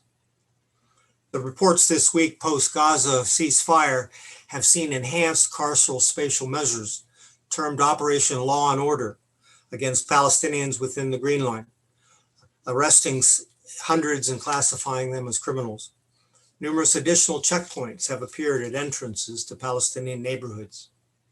This has been accompanied by excessive and repeated home invasions and vandalism across the West Bank, hospitals and clinics invaded and trashed, and significant detention raids. Some of those detained were detained in the back of vans for hours inside settlements before being taken to formal police stations. The carceral armature also entangles a wide range of carceral agents, individuals, corporations, military units, cabals, banks, investors, donors, gangs, associations, government agencies, and security agents. The ongoing role of Gulf or Israeli private security firms in maintaining urban carceral realities is particularly enlightening. Domestic companies are then enmeshed with global security firms like G4S and Securitas. Across the UAE, there are over 30,000 security officers interlinking staff, best practice, personal friendships, public-private institutions, and shared technology at a global level. A significant component are the strong moves to bring citizens into active roles in policing the urban carceral space via mobile phone apps, reporting procedures, and citizen advisors. The intermixing of agents within the Palestinian-Israeli assemblage is particularly complex. Frankly, this is a short and incomplete list and hard to analyze since it involves revolving doors among military, police, capital, startups, and global actors, components which recombine or disappear, confirming the conclusion that there are no national boundaries offering in this assemblage. Their capacities shift quickly, seen most clearly in the rapid expansion and intrusion of surveillance technology. As a result, the possibility spaces for carceral action open up, allowing further carceral behavior in new spaces. Of particular interest is the appearance of Chinese investment, technology, and private securities, both in Israel and within the Gulf, and they share dynamics across the two.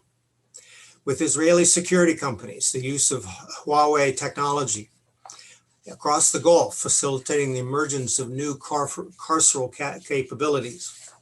All sorts of carceral capitalism have become implicated in the empowerment of the armature. Also interesting is the close relationship between the FBI, Interpol, the Israeli police, and a wide range of Gulf agents and institutions. Interactions within such institutional arenas facilitate the establishing and maintaining of relations, sharing of best practice, and in exchanging staff and training. This week, the UAE Interior Minister, official in charge of controlling dissent in the criminal justice system, Major General Ahmed al-Raisi, became a candidate for president of Interpol. He is already a member of Interpol's executive committee.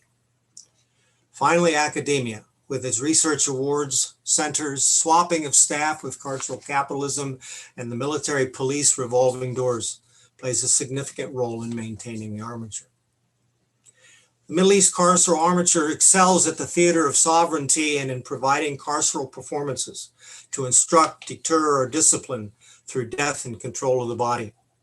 No one does it better than these guardians who provide carceral pornography to the populace and instruction to the undisciplined, thereby shaping the everyday urban with both the soft and the hard machine. There is a continuum ranging from public displays of individual or small group executions in Chop Chop Square in Riyadh to the snuff films produced by the Abu Dhabi, Israeli, British, and US military, or to the herbicide spectacle of Gaza, shock and awe bombings. Iran holding dual nationals like my friend Nazanin Zaghari Ratcliffe, the demolition of Al-Arqabi village in the Nakab for the 185th time, the dismembering of Jamal Khashoggi, or the use of the Dubai police or of supercars and female police as carceral candy for foreign visitors. Huge arm fairs like IDEX 2021 in Abu Dhabi, or Tel Aviv's cyber, homeland security, and unmanned robotics fairs provide opportunity spaces for networking, cooperation, financial connections, and mutual obligations. This armature is leading the world in advancing the latest form of policing the city. What for a while has been termed predictive or smart city policing is morphing into a more expansive, capitalist-driven real-time form termed platform policing. And this is significantly fortifying the armature's causal power. Huge resources are being deployed to push this transition, and it is conjoined with processes of rapid urban development projects and imaginaries of how future cities will be policed and controlled. This is a topological transformation in carcerality, enhancing capabilities and opening up new possibility spaces. Key components to this new policing assemblage are a shift from big data analysis, with its emphasis on assessing legacy data, to the commodification of real-time data provided to the police in the smart city. Such data will be designed by, available to, and sold on by carceral capitalism in tight partnership with policing urban networks. Highly accurate location positioning, expanded bandwidth, huge data exchange, enhanced sensing, accurate facial recognition, and scalable analysis is all shared. So-called local policing becomes a misnomer, and the Bobby on the beat has little relevance. Circles, an affiliate of NSO Group, the Israeli group, has reportedly supplied phone location snooping tech so that guardians can track any target phone number anywhere in the world. Abu Dhabi is widely reported to use such phone tracking hacking against dissidents. Attack drones, as used last week in Gaza, and tear gas drones in the West Bank, are now intercoordinated with full-time surveillance drones. There are now trials of surveillance ground drones, robotic dogs, to be used in urban settings. Citizens become active carceral participants in policing threats. In Dubai, citizens can download the police app Police Eye to report suspicious activity. In Abu Dhabi, it is the police station on your phone. Last week, Dubai arrested 24 people in an anti-begging campaign, arguing that beggars pose a serious threat to the safety and security of our society and ruin the reputation of the emirate. The crime app Citizen, popular in the United States, tracks crimes in cities interlinked with urban big data and live video feeds to identify dangerous suspects, frequently the wrong ones, and stream their pictures out to alert citizens. Finally, carceral socio-technical urban imaginaries are a clear component of this rush in the armature. The Israelis have implemented their City Without Violence project in over 50 cities across Palestine Israeli space. For the Saudis, it is the safe city. For Dubai, it is a smart city. Smart, secure, together is the policing mantra. Interpol pushes this through its Global Complex for Innovation, promotes public-private partnerships and global sharing of big data on cities. This carceral logic embedded in carceral urbanism has long been discussed in academic and critical circles, and of course in science fiction. Whether termed the carceral city, the policing city, or the punitive city, it identifies that nocturnal heart of all sovereigntist imaginaries, fear of urban infection and rebellion. Urban planning and large-scale urban development is haunted by this specter, which shapes urban carcerality from Hebron to Gaza, Nazareth, Lid, Neom, Dubai, Doha, and Kuwait City. In sum, what does this alternative lens illuminate about violence, transgression, and imprisonment, and about global carceral states? First, it highlights processes of becoming and transition, the carceral holes which emerge in a bottom-up way, scaling up when assemblages become component parts of larger assemblages. Looking to the here and now, the coming into being of relations of social control and deprivation of liberty illuminates transitions in carceral reality. By alerting us to the fragility of assemblages, knowing that they can and will destruct, lose components, shift capabilities, is also empowering, opening up possibility spaces for everyday or mass resistance, counter-hegemonic agency and mobilization. Second, this lens forces us to look at both carceral relations of maintenance and boundary making, which solidify the assemblage, but also at relations and flows translocally, which set limits or open up opportunities and resources. The global reality, let's see, did I not move on? I apologize, sorry. The fundamental increasing intimate role carceral capitalism plays in policing the everyday, facilitating and coeval with the shift to platform policing is worth further study. Thirdly, the standpoint reminds us of the causal power of spectacle and performance of discipline over the body, living and dead, as a crucial practice through which carceral realities materialize in the everyday city. Finally, what Mbembe calls a theology of the future city, a social, technical, imaginary, punitive urbanism underlies this armature and is shared, reproduced, and refined through constant mutual worlding and haunts resource allocation, militarization, concepts of citizenship, and the application of violence. Given the unknown unknowns of the Middle East near future, pandemics, anthropogenic forcing, global migration, inequality, fragile rentierism, and the ubiquity of violence, urban carcerality must be fortified, guardians argue, in the present to protect an imagined, ordered urban future. There is deep fear here of the future rebel city, of infection and resistance. Urbanism by nature represents a threat to guardian sovereignty. The hard and soft machines of social control will not, however, guarantee a just city. Global carceral states are fleeting illusions. In this historic conjuncture, we must think beyond the carceral city to build an alternative urbanism, grounded not on sovereigntist logic, but on visions of a right to the city, and do it quickly, since we are already slipping into a fortified urban carceral future. Thank you. Thank you, Dr. Stanley.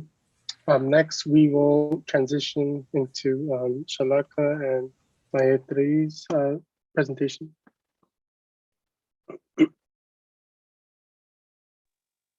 Yes, hello. I'm going to try to share my screen too. Sec.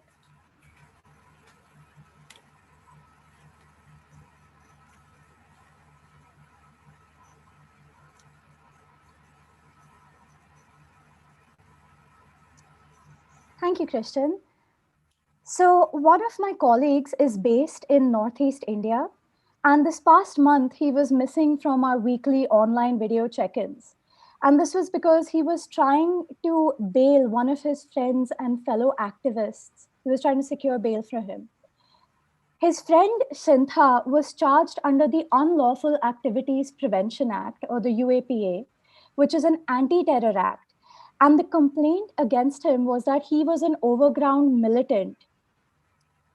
What Sintha had actually been doing right before his arrest was he was organizing a protest, which also had placards calling for the resignation of the chief minister of his state.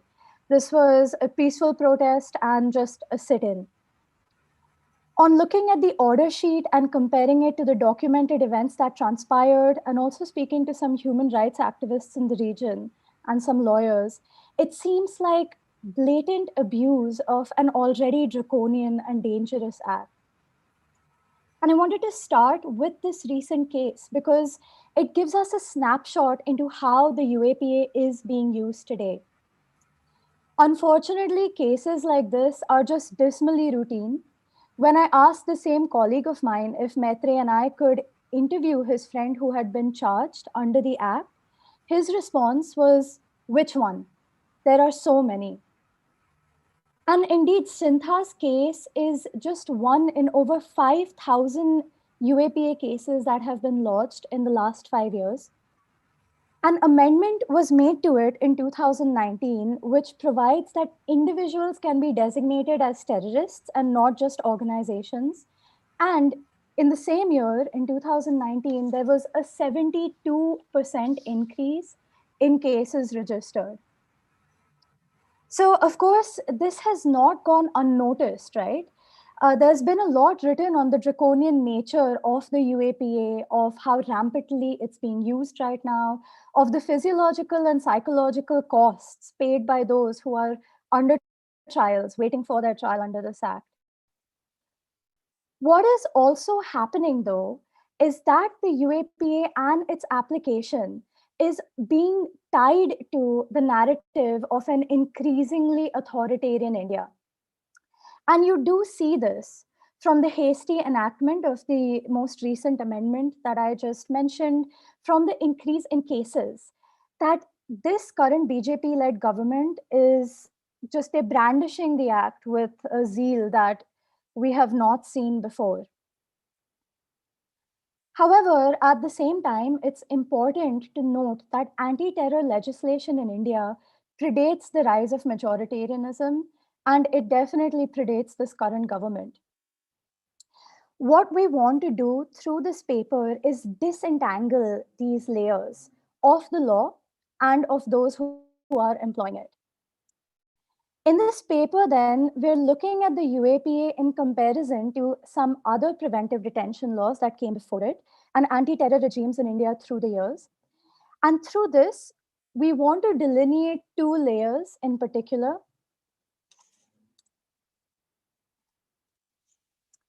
The first is the stickiness of the problematic aspects of the law itself. What has remained the same across these special acts, across the years? What has been enacted, repealed because of public pressure, but then reincarnated under different names? And what are the common elements that have allowed the state, irrespective of who is in power, to misuse and abuse it? This is the first layer that we're interested in. And the second is just to explore the exacerbation of the weaponization of this dangerous law, given the peculiarity of this government. So right now you have a majoritarian ideology that is compounded by strength in parliament. And what this has done is it's really exposed how and to what scale these special laws can be employed as tools of subjugation and fear. We believe that disentangling these layers is a first and very essential step to lay a foundation for what kind of discussions we need to have about both of these layers and about what needs to be questioned in them. And furthermore, we also feel like this is going to give us a better understanding of what the state of exception and the extraordinary really means in India. Maitre is going to take us through a comparison to explain the stickiness and then also on what we're seeing is increasing in terms of intensity. Thank you, Shalaka, and hello, everyone. So before we can delve into the nitty-gritties of anti-terror legal regimes themselves, I think it's important that we acknowledge that India's jurisprudence and also India's polity in general are both fairly grounded in its colonial past. Many of the acts that were brought in formally by the British Raj to be used against the then colonized subjects as tools of repression and control continue even today to be used by democratically elected governments of independent India. A case in point being the Sedition Act, which is a colonial relic, which is being used till date against political opponents as well as citizens by almost all of the Indian elected governments. Another important thing that we need to note is that Indian constitution itself allows for preventive detention. That is, an accused individual can be held in prison without bail for on mere suspicion of wrongdoing. So the architects of the constitution envisioned that this would be a temporary provision. It was deemed necessary at the time only because of the political unrest that existed and that India, the nation state, was born out of. Even so, we need to understand that the presence of this provision possibly grants an innate legitimacy of sorts, albeit with some caveats to some of the laws that we will be discussing. As you can see on the slide, ever since 1950, which is when the Constitution of India was initially birthed, there have always been repressive mechanisms in place which are used against citizens through several acts. For the purpose of this presentation, however, we will be looking at 3 acts in particular. These are the Unlawful Activities Prevention Act that Shalaka mentioned earlier, which was initially enacted in 1967. There's the Terrorists and Disruptive Activities Prevention Act of 1985, And the one after that, that is the Prevention of Terrorism Act of 2002. Next slide. Okay, so now when we look at, even at first glance at all of these laws, the one of the most striking thing that pops out is the really low rate of conviction that is a common thing with all of these laws. Another thing that is kind of common between them is use of very vague language. Phrases like likely to threaten, terrorist literature, advocates, insights, are used repeatedly throughout these acts. If we go through the text of the act, none of these phrases has been properly defined. So what this does is it leaves enough room for misuse because there's a lot of ambiguity and a lot of equivocality. When we look at the chronology of these acts, we see that TADA was repealed, and when TADA was repealed, POTA was brought in. The most draconian features of TADA were repeated in POTA. And then when POTA was repealed, through several amendments, draconian features of both TADA and POTA were revived in UAPA. So what we see is all of these laws are largely similar. The language used is similar. The kind of punishment involved is similar. And they point towards perhaps like an unbroken continuity in states' use of stringent and draconian laws against political opponents as well as dissenters. However, we cannot ignore that there are certain very notable differences. For example, both TADA and POTA were brought in as temporary legislations. These were both justified by the respective governments that brought them in by citing political unrest, communal violence, fraught political atmosphere which were existing in the country while when at the time of the enactment of these particular acts. And because they were temporary legislations, they also had an inbuilt review mechanism in them.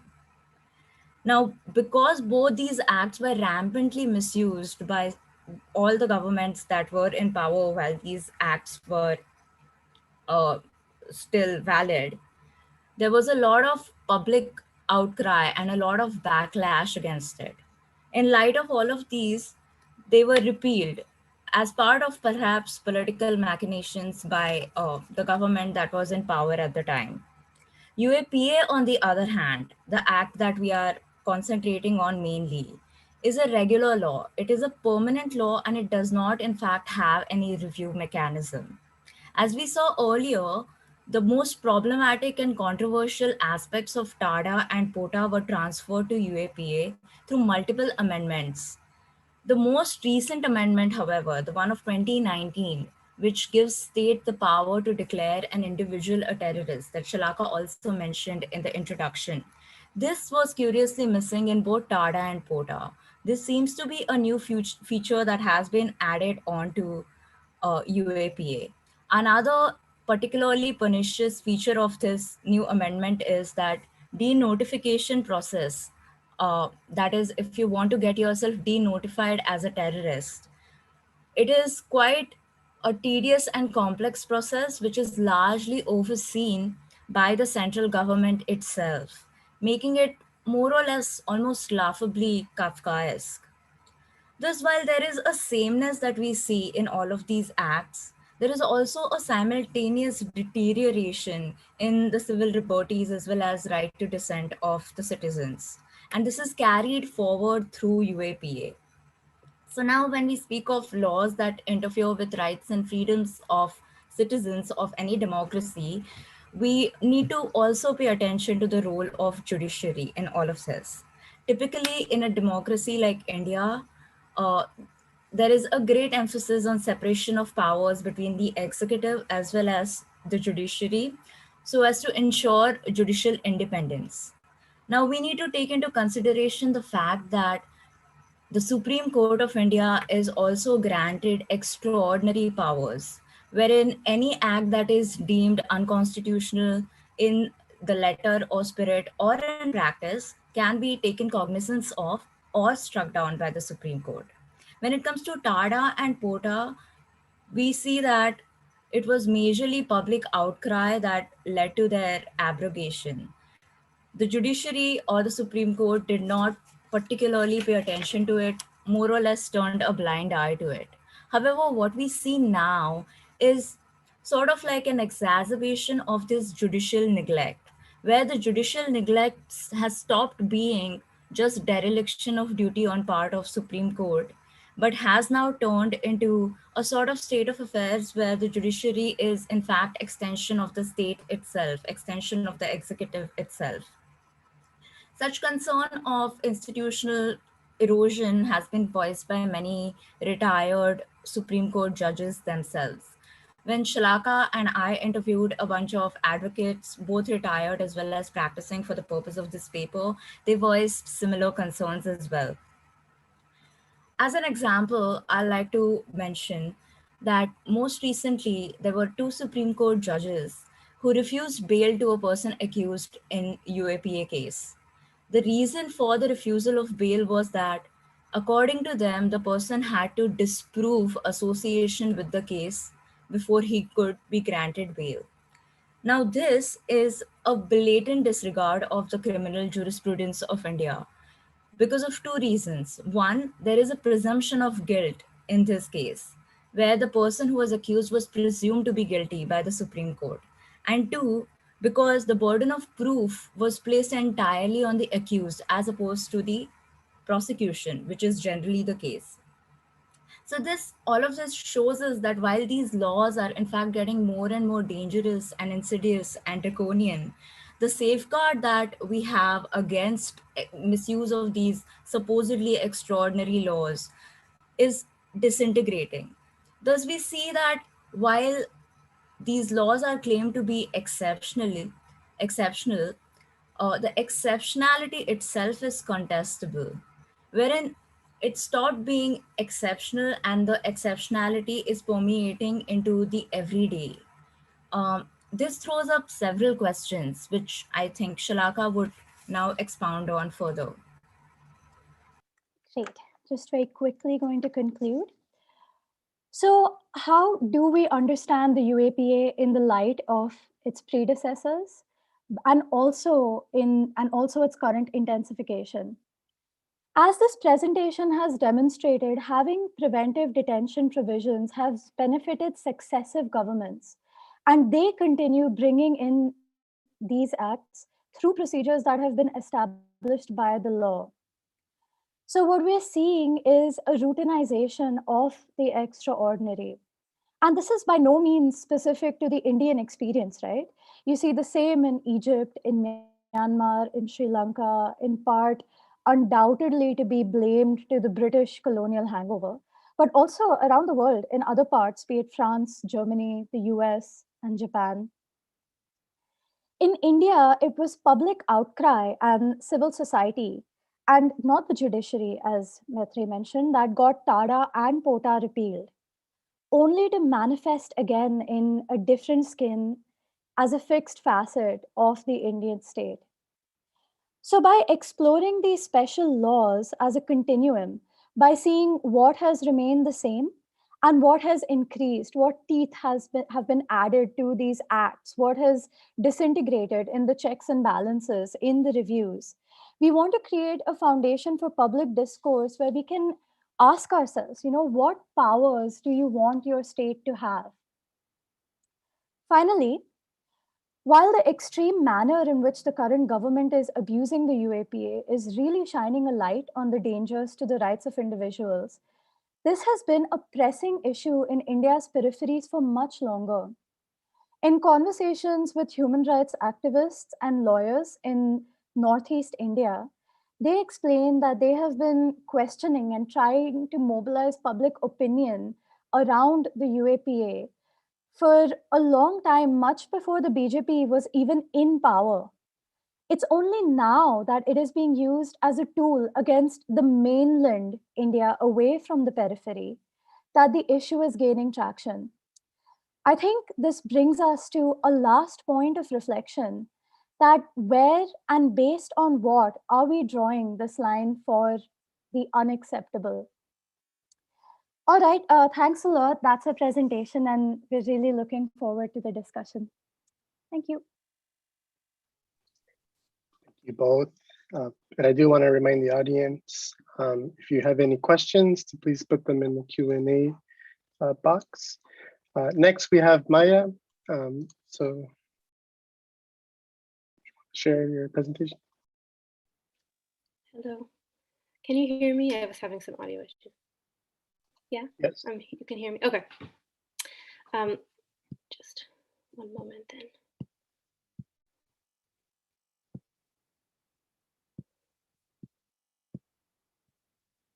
Sorry. Yeah. Hello? Oh, okay. So I want to say, first of all, thank you for having me.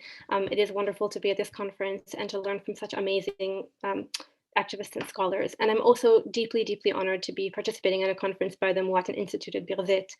So I want to start by just saying to my colleagues and comrades at Birzeit, all of us have watched the events unfolding in recent weeks, and we have seen the call that you reissued for the academic boycott of Israel, and we are fully committed to heeding your call. And I just wanted to acknowledge it before we start. So I'm going to talk today also about the sort of carceral circuits between Palestine and particular the United States. So for Israeli military industries, the current massacre in the Gaza Strip is an opportunity. A slate of Israeli military generals and weapons dealers have been rotating through Israeli newsrooms these past several weeks, urging to continue the offensive. One weapons dealer declared that Israel is facing, quote, luxurious conditions, and that the IDF should try to maximize its achievements and, quote, crush Gaza, reminding viewers, Israeli viewers, that the offensive in 2014 lasted 50 days and that, quote, we are only 10 days in. So beyond the centrality of the military industries to the Israeli economy and state, the boundaries separating the military and military industries have always been porous in Israel.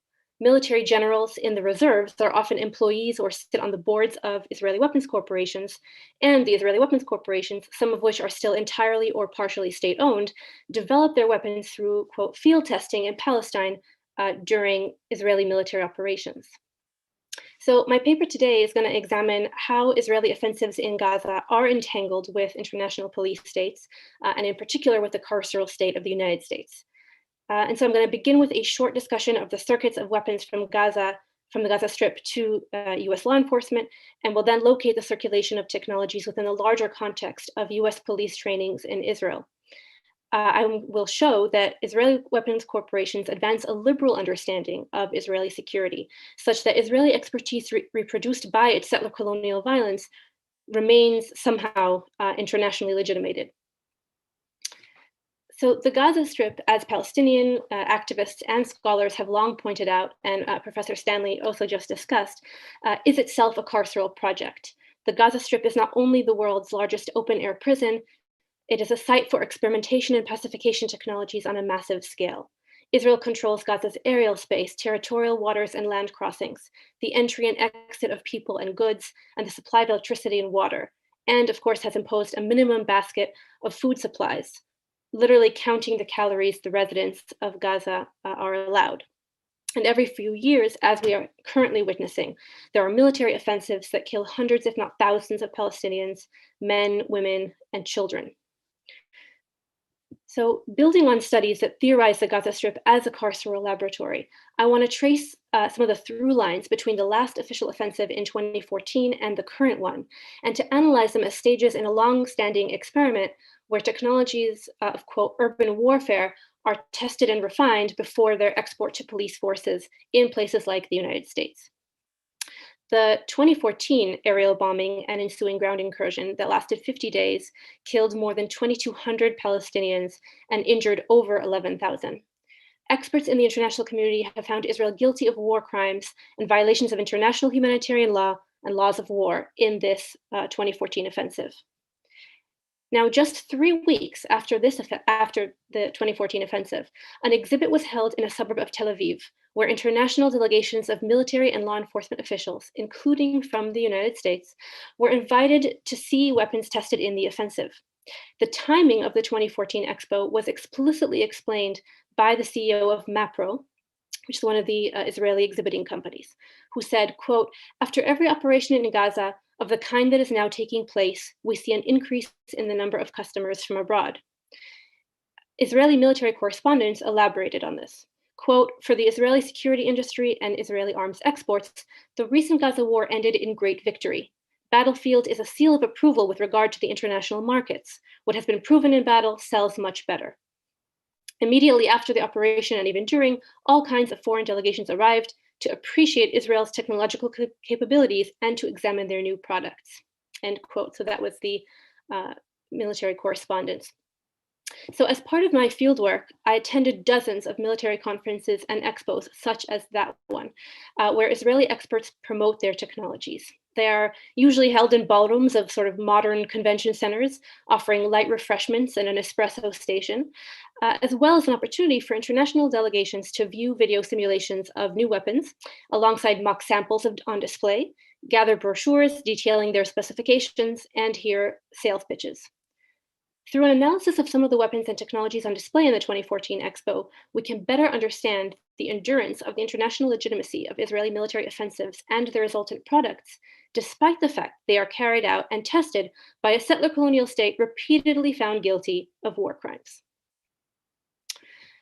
So one weapon on display in the 2014 Expo was called the Negev NG7. It's a lightweight advanced machine gun. It was advertised as enabling accurate and fast controlled fire in, quote, close quarter battle operations. Machine guns, especially the kind that shoot large bursts of bullets, are usually heavy and less flexible to operate. The Negev NG7, by contrast, is light and offers a large diameter lens, which, according to the manufacturing company Israeli Weapons Industries, enables the user to, quote, aim and shoot faster than ever before with both eyes open. So in other words, the NG7 makes it easier to shoot more lethal bullets at a faster speed inside cities densely inhabited by civilian populations. So since its use in the Gaza Strip in 2014, it has been in operation by law enforcement agencies in over 20 countries, and subsequently won the 2015 Golden Bullseye Optic of the Year. It's an NRA prize, and was featured in American law enforcement magazines.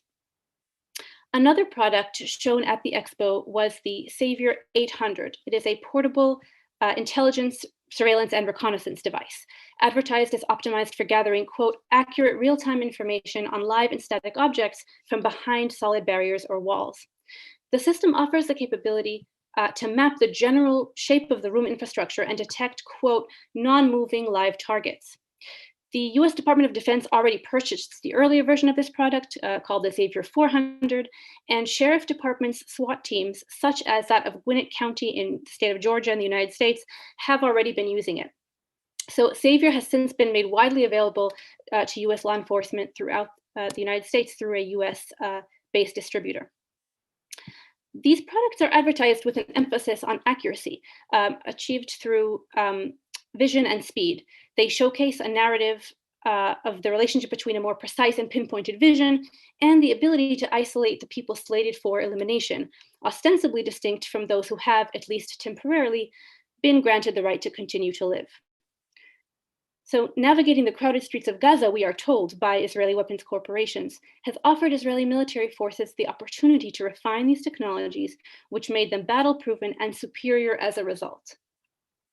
This advertising preemptively sets up the legal and discursive scaffolding for Israel to claim that it is deploying what Eyal Weizman has called the least of all possible evils, violence located within imagined scenarios in which even greater violence could have been inflicted, which renders any actual massacres committed by Israel legitimate. These promotional materials boast precision down to the split second or the millimeter, as the weapons corporations work in unison with the Israeli government and press, who describe the 2014 operation as, quote, surgically precise and even, quote, a war with tweezers, in which the IDF deftly, quote, maneuvered attacks in the heart of a civilian population. But Israel's offensive in 2014, like those that preceded and followed it, was one of indiscriminate and blanket bombing. Hundreds of several-ton bombs were dropped from the air, tens of thousands more shells were fired from both land and sea, directed at the most crowded space in the world in which millions of Palestinians live. The death and destruction of Israel's offensive in Gaza Strip over the last several weeks has already presented itself as another opportunity for Israeli military industries. 3 artificial intelligence technologies were tried for the very first time in Gaza. They are called the Alchemist, the Prophecy, and the Depths of Wisdom. You can't make these things up. Those are the actual names given by the Israeli military. The Israeli military claimed these were unique technological capabilities to, quote, be precise and used to direct the Israeli Air Force to carry out, quote, surgical attacks able to target specific rooms in a building. For context, in reality, in 11 days, Israel damaged and destroyed over 17,000 property units in Gaza. And I'm sure we've all seen the horrific images of entire buildings reduced to rubble from Israeli airstrikes. But nevertheless, soon enough, these technologies will become products, and like the narratives of Israeli precision, they will be circulating around the globe. So to pay attention to this discourse, I think is important because it works to foreclose discussion of Israel's settler colonial project of disappearing the indigenous Palestinian population and to undermine analysis that situates the siege on the Gaza Strip and the brutal aerial bombardment of its residents in this context. And while over the past few weeks we have witnessed some of this Israeli narrative becoming undone, it still holds significant sway in the international imagination and proves critical to sustaining the legitimacy of Israeli state violence in the international arena. It also sustains the circulation of Israeli expertise to carceral projects in the United States through training. So in 2002, just months after 9/11, American law enforcement representatives attended their first official training expedition to Israel to learn, quote, best practices in counterterrorism. Since then, thousands of officers from over 350 police departments across the United States have attended trainings and seminars in Israel. Maya? Yes. Can you speak a little bit slower for the interpreter? Yes, my apologies. Yes, absolutely. You're doing Sorry great. about that.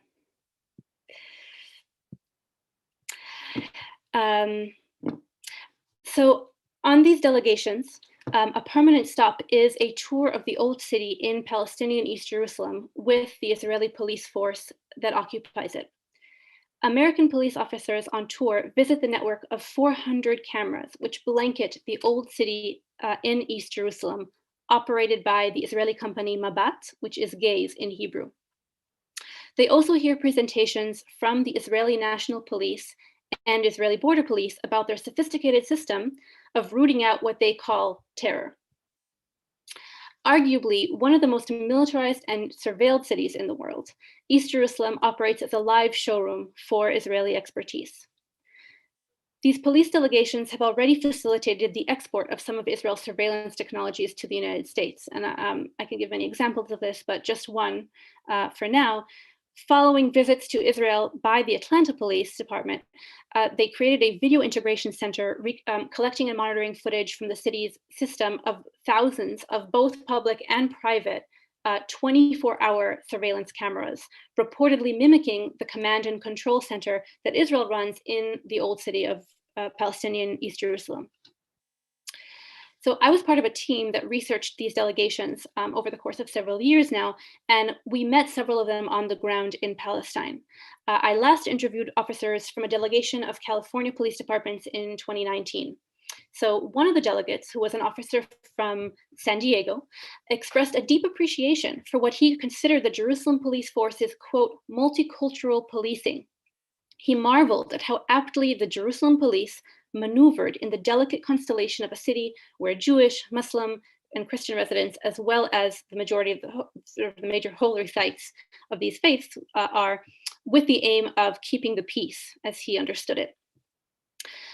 So the prevailing discourse on display at these delegations of US law enforcement in Israel mirrors that of the weapons expos, I think, because the Israeli forces also present themselves as governing a multicultural city population, and through a complex web of policing that includes cameras, advanced technologies, infiltration, and patrols, manage to identify and root out the troublemakers, right, as they see them, that might disrupt the political and economic status of Jerusalem as the capital of Israel, which is what this is all about.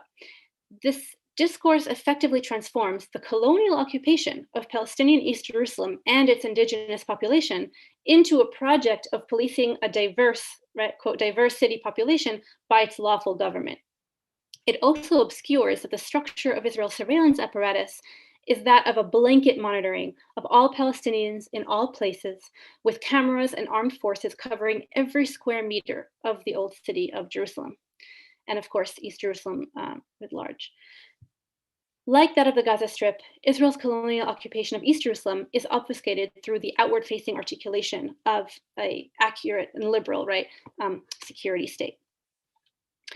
So, just in closing, Israeli security, quote, security export to US police forces is that of technologies and tactics of a colonial occupation, which further reify and normalize the militarized settler colonial US police state. But what is also important, I think, to attend to is how Israel deploys the liberal rhetoric to frame the export of its security expertise. The language of multiculturalism and precision is becoming more and more central to the Israeli formulation of security as the movements for BDS, boycott, divestment, and sanctions, and police abolition gain momentum. As abolitionist theorists and activists have importantly warned us, we must be wary of reforms of the police state that invariably reinforce it. In the case of the Israeli trainings of US police, this language also seeks to undermine powerful coalitions and campaigns forming across movements for abolition and for justice in Palestine. Abolitionist and anti-colonial movements from the US to Palestine and beyond have shown that to effectively resist the capitalist and colonial scaffolding of the police state, which is global in scale, we must continue to wage an internationalist struggle for decolonization. The recent uprising across historic Palestine and the US-based movements that have mobilized in solidarity show us the way forward to this demilitarized and decolonized future. Thank you so much.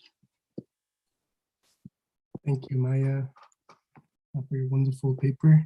Next, we'll move on to Nalia. Thank you. I'm gonna also share my screen. All right. So the title of my presentation today is The Race Against Crime, Public Opinion of Crime Prevention in Honduras, Guatemala, El Salvador, and Mexico between 2012 and 2016.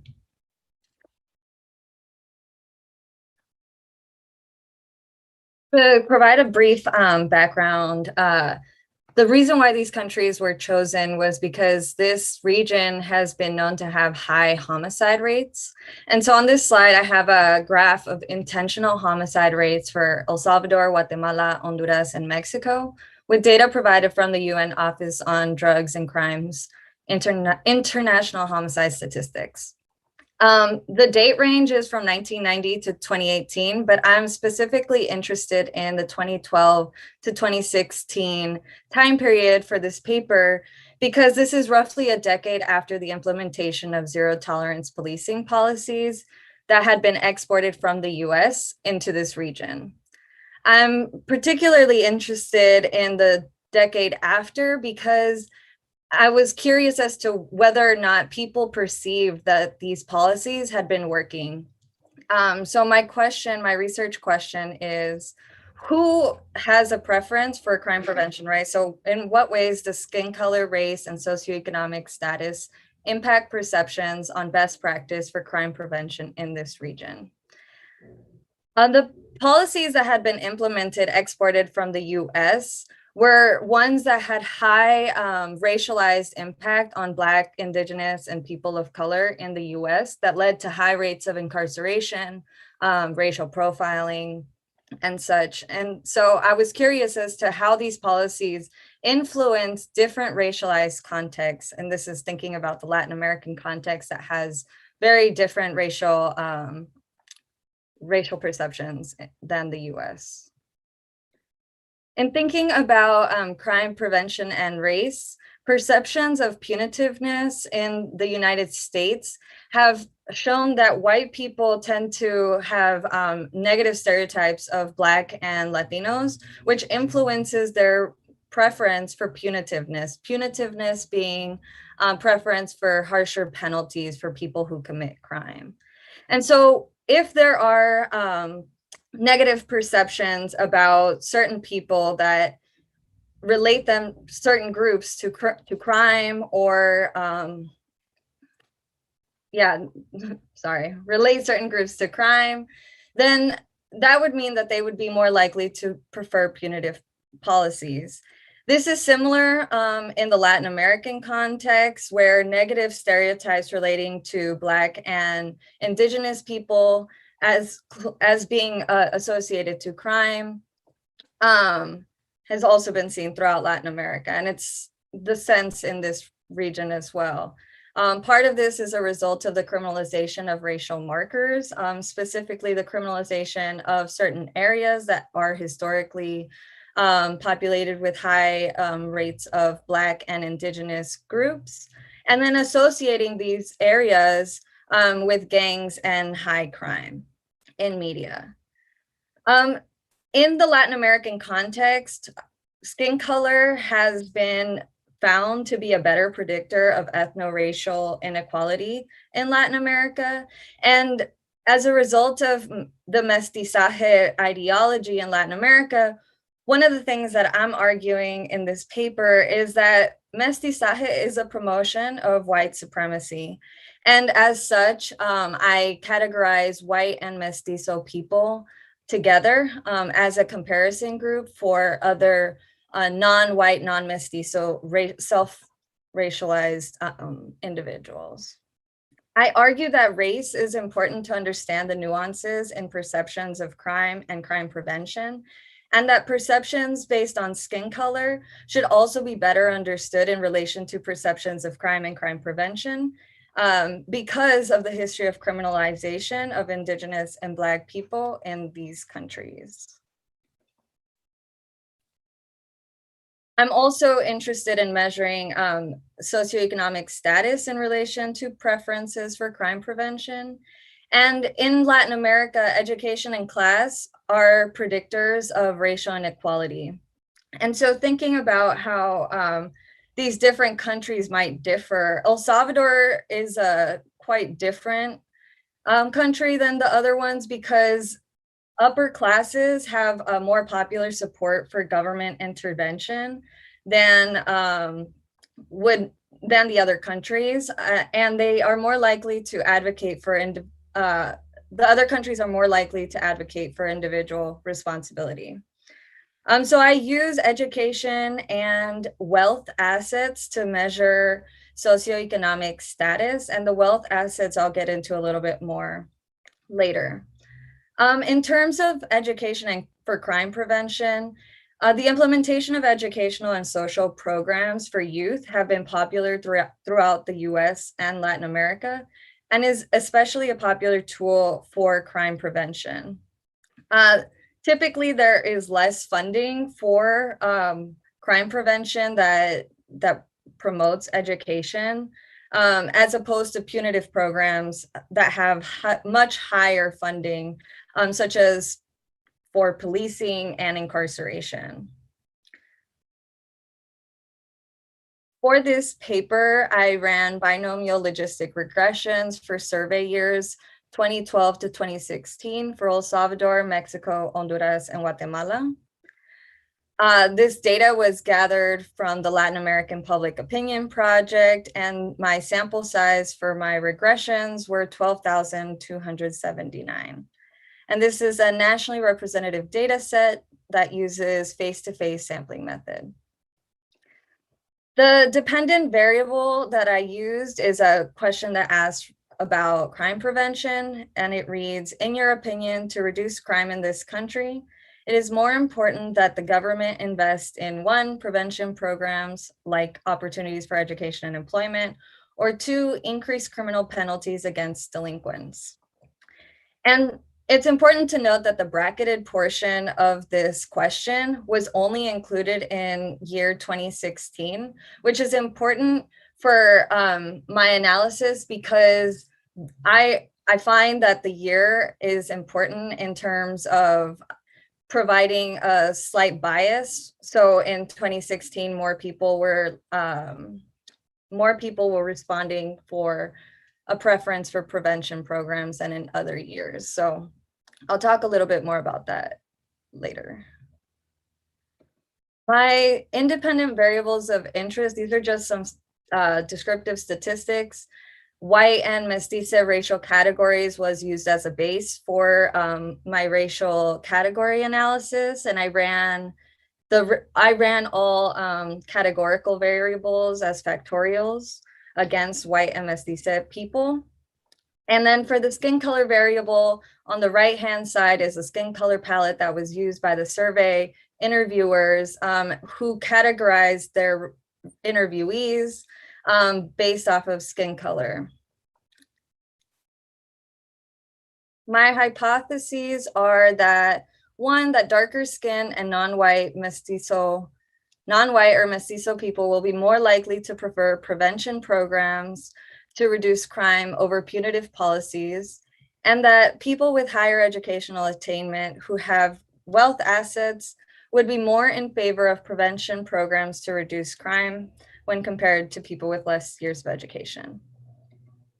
The following is a graph of distribution of skin tone by race in all countries, and this is descriptive findings of my paper, where I find that if we see where the majority of the respondents by racial category lie in terms of skin tone frequency, what we're noticing is that there are more people that are darker skinned that are categorizing themselves as white and mestiza, as opposed to indigenous or Black, which may be a result of what some scholars call detribalization, resulting in identification of darker skinned people as white or mestiza instead of their indigenous or Black heritage.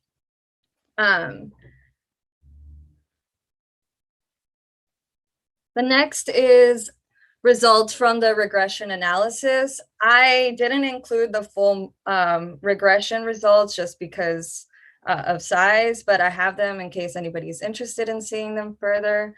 But I wanted to highlight a few things. One was education. So education was broken into 3 groups: elementary school or less, some high school or high school, and then more than high school years of education.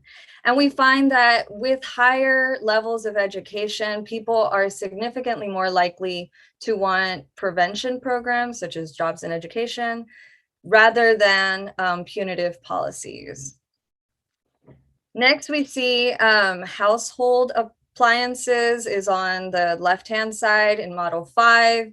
And we see that the 3 assets that follow, so it's household appliances, running water, and having electronic goods, are the 3 wealth assets that I measured.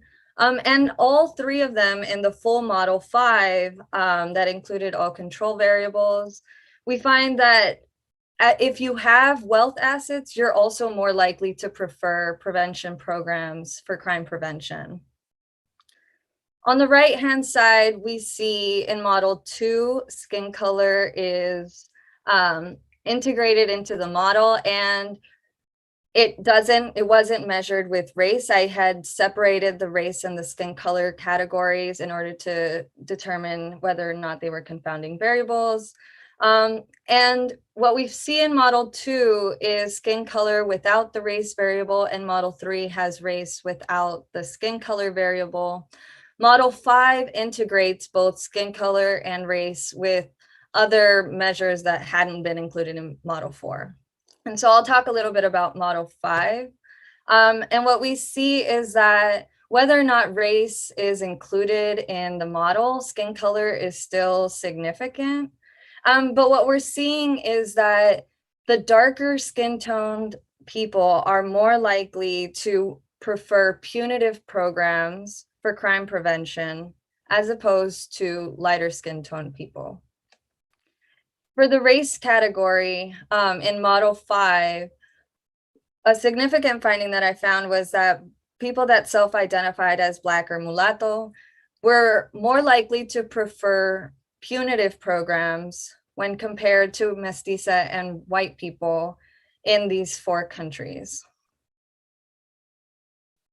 This is a pretty significant finding for me, just because it wasn't something that I was expecting. And something that's important to note is that in the Honduran context, crime within Afro-Indigenous Garifuna communities is constructed to be a problem brought by mestizos. So mestizo and indigenous communities have been stereotyped in Honduras as being violent and prone to crime, which might be influencing the ways in which like there might be more nuances in how people are being perceived as like criminals or people who commit crime in the different countries. And then just to conclude, overall, darker skinned people were more likely to prefer punitive policies.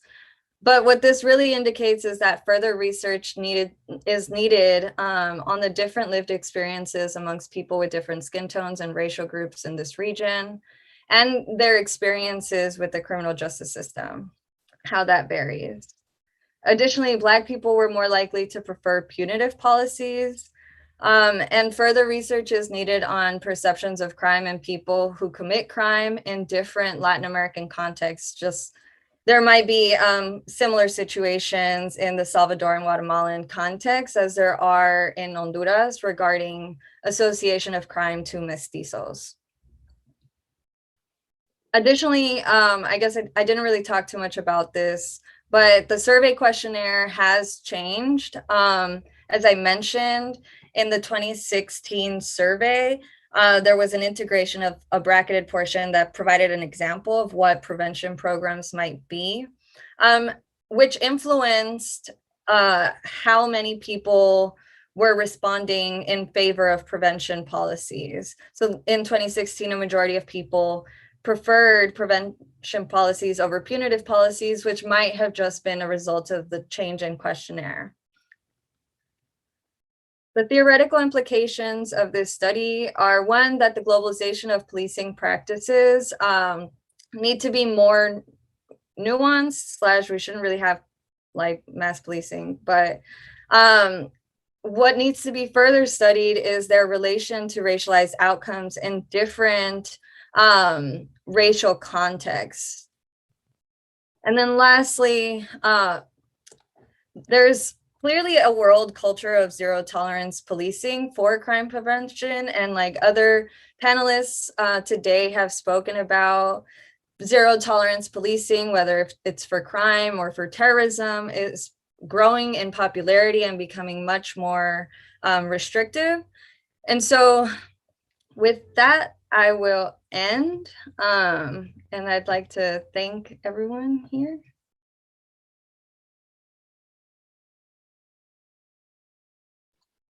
Thank you, Nadia. So I just want to thank the panelists for your great work and your very just great papers overall. We do have a couple of questions. So I'm gonna ask one from another panelist. Let me get to it. Oh. Okay, this one is for Shalaka and Maitri. No, I'm so sorry. So the person's asking, fascinating discussion of how to use the UAPA to understand the Indian state. What other countries' security laws most closely approximate India?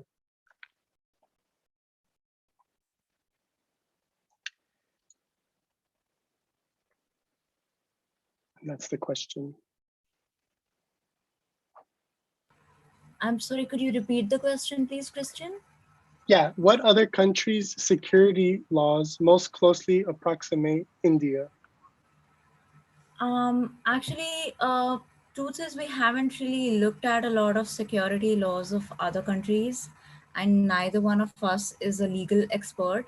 However, I can say that the Prevention of Terrorism Act did coincide with America's Patriot Act to a large extent. And it was brought in the aftermath of 9/11.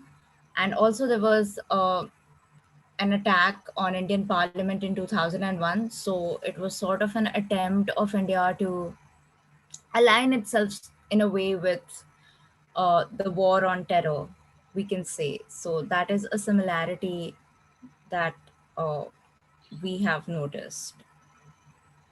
And just to add a little bit to that, as we mentioned in our presentation, you do see a lot of similarities in countries that were former colonies. You see similar stuff in Sri Lanka, Kenya, as Bruce actually just mentioned right now. You see similar jurisdictional processes that seem to be at work in Israel as well.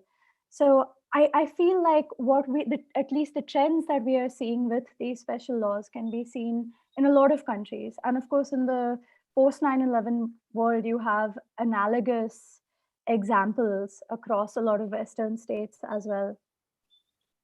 There have been some papers comparing the Indian special laws to the Patriot Act, for example. Thank you. And just to keep on the same thread, there's another question for you both. And someone from the audience, could you elaborate on the colonial roots of the dynamics that you've described? So I feel like one thing that having this British colonial legacy does is it reduces the legal lift, right? You're not introducing something new. It's something that has always been a part of your country before it became the nation state that you do see today.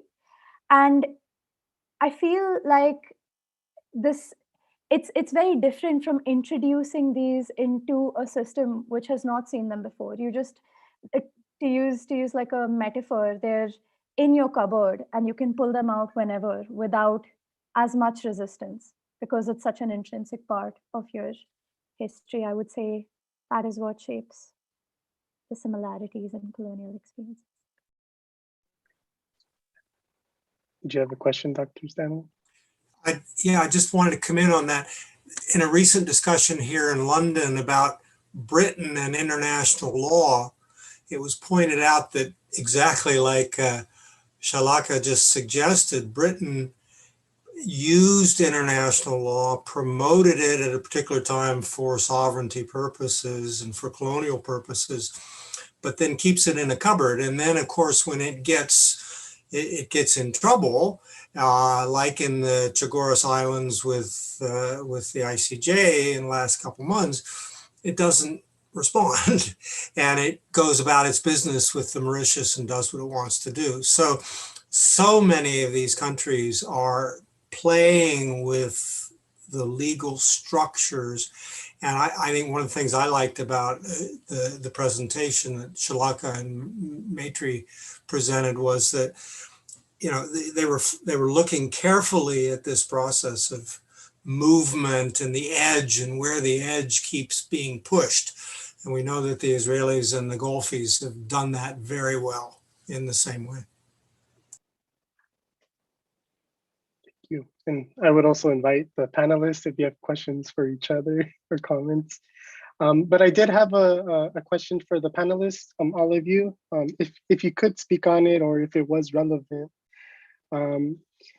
could you possibly speak to how borders entangle or intersect in your research or your project, and how they potentially intensify the carceral state or carceral technologies on different scales? And what I'm thinking with this question is, you know, Nalia, your project on race and racialization and how, you know, those mechanisms are working in 3 different Latin American states. I'm thinking about Palestine, I'm thinking about India, which, you know, thinking about the caste. And so I was wondering if you could speak about borders and how those possibly play a role in your work. And anyone can go if.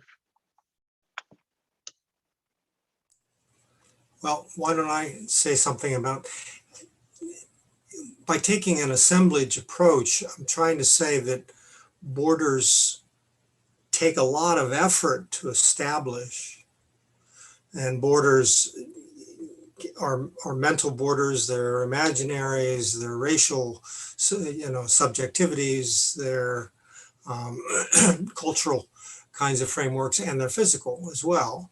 And they take a long time to establish. And then you have to reestablish them the next day. You have to keep them going, and they deteriorate over time. And Palestinians do 1,000 tunnels out of Gaza, and they smuggle lions and Mercedes Benzes and everything else in and out of Gaza, and so you have to bomb them. And then it's a constant process. And so, unfortunately, I think in social science, we keep thinking that borders are some kind of centralized, and we think of the passport and the gate and all that kind of stuff, and Palestinians lined up to get through. But boy, keep thinking the subversion every day and the need to reestablish them, and then they disappear.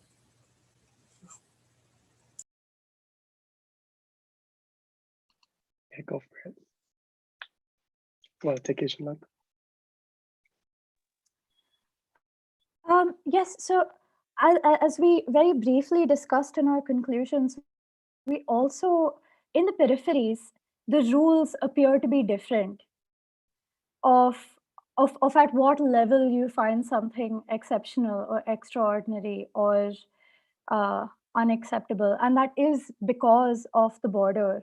When it comes to the borderlands, the state exercises its power in a very different way. And based on our fieldwork in two very different conflict affected borders in the Northeast and in Kashmir, we've seen that protecting the border itself legitimizes in the eyes of many Indians things that are now not at all being seen as legitimate when they've moved into the mainland.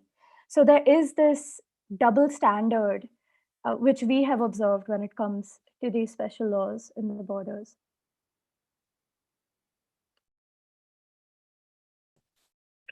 Yeah. So for my project, I think one of the things that's important is that the border is non-existent for these policies. The interchange of policies from the US, the exportation of policies from the US into this region. I mean, if you look at the actual policies, they're almost verbatim the same. Part of what changes is the cultural monikers that the laws have. For example, California 3 strikes law.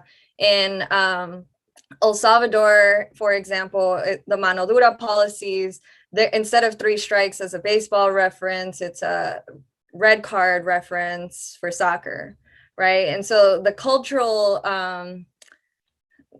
markers within the laws change, but the policies themselves don't.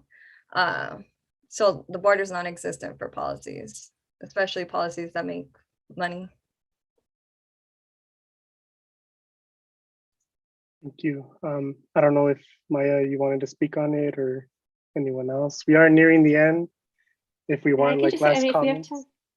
If we have time, I can just say one minute. I think that in the case of settler colonialism, borders are always undermined and continually expanded, and that is also true in the case of the Israeli state. But I think one of the things that was so powerful about the recent uprising across Palestine, I think, which is a big source of hope, I think, for all of us, is to see how Palestinians from 48 Palestinians, residents of the Gaza Strip, East Jerusalem, West Bank, all together also came in and with a very powerful statement, and to show us that in fact Palestine is one, and that they are one people, all under Israeli rule. And I think that is also powerful to see how the resistance and the articulation of the lack of borders as a form of resistance as well. So that is one thing maybe that we can all be hopeful about, and I think the world is really starting to understand that.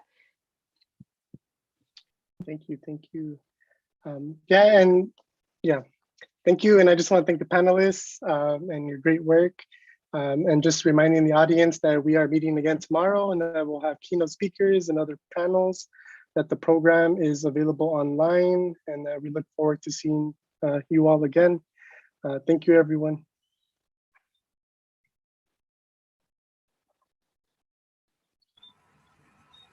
Thank you.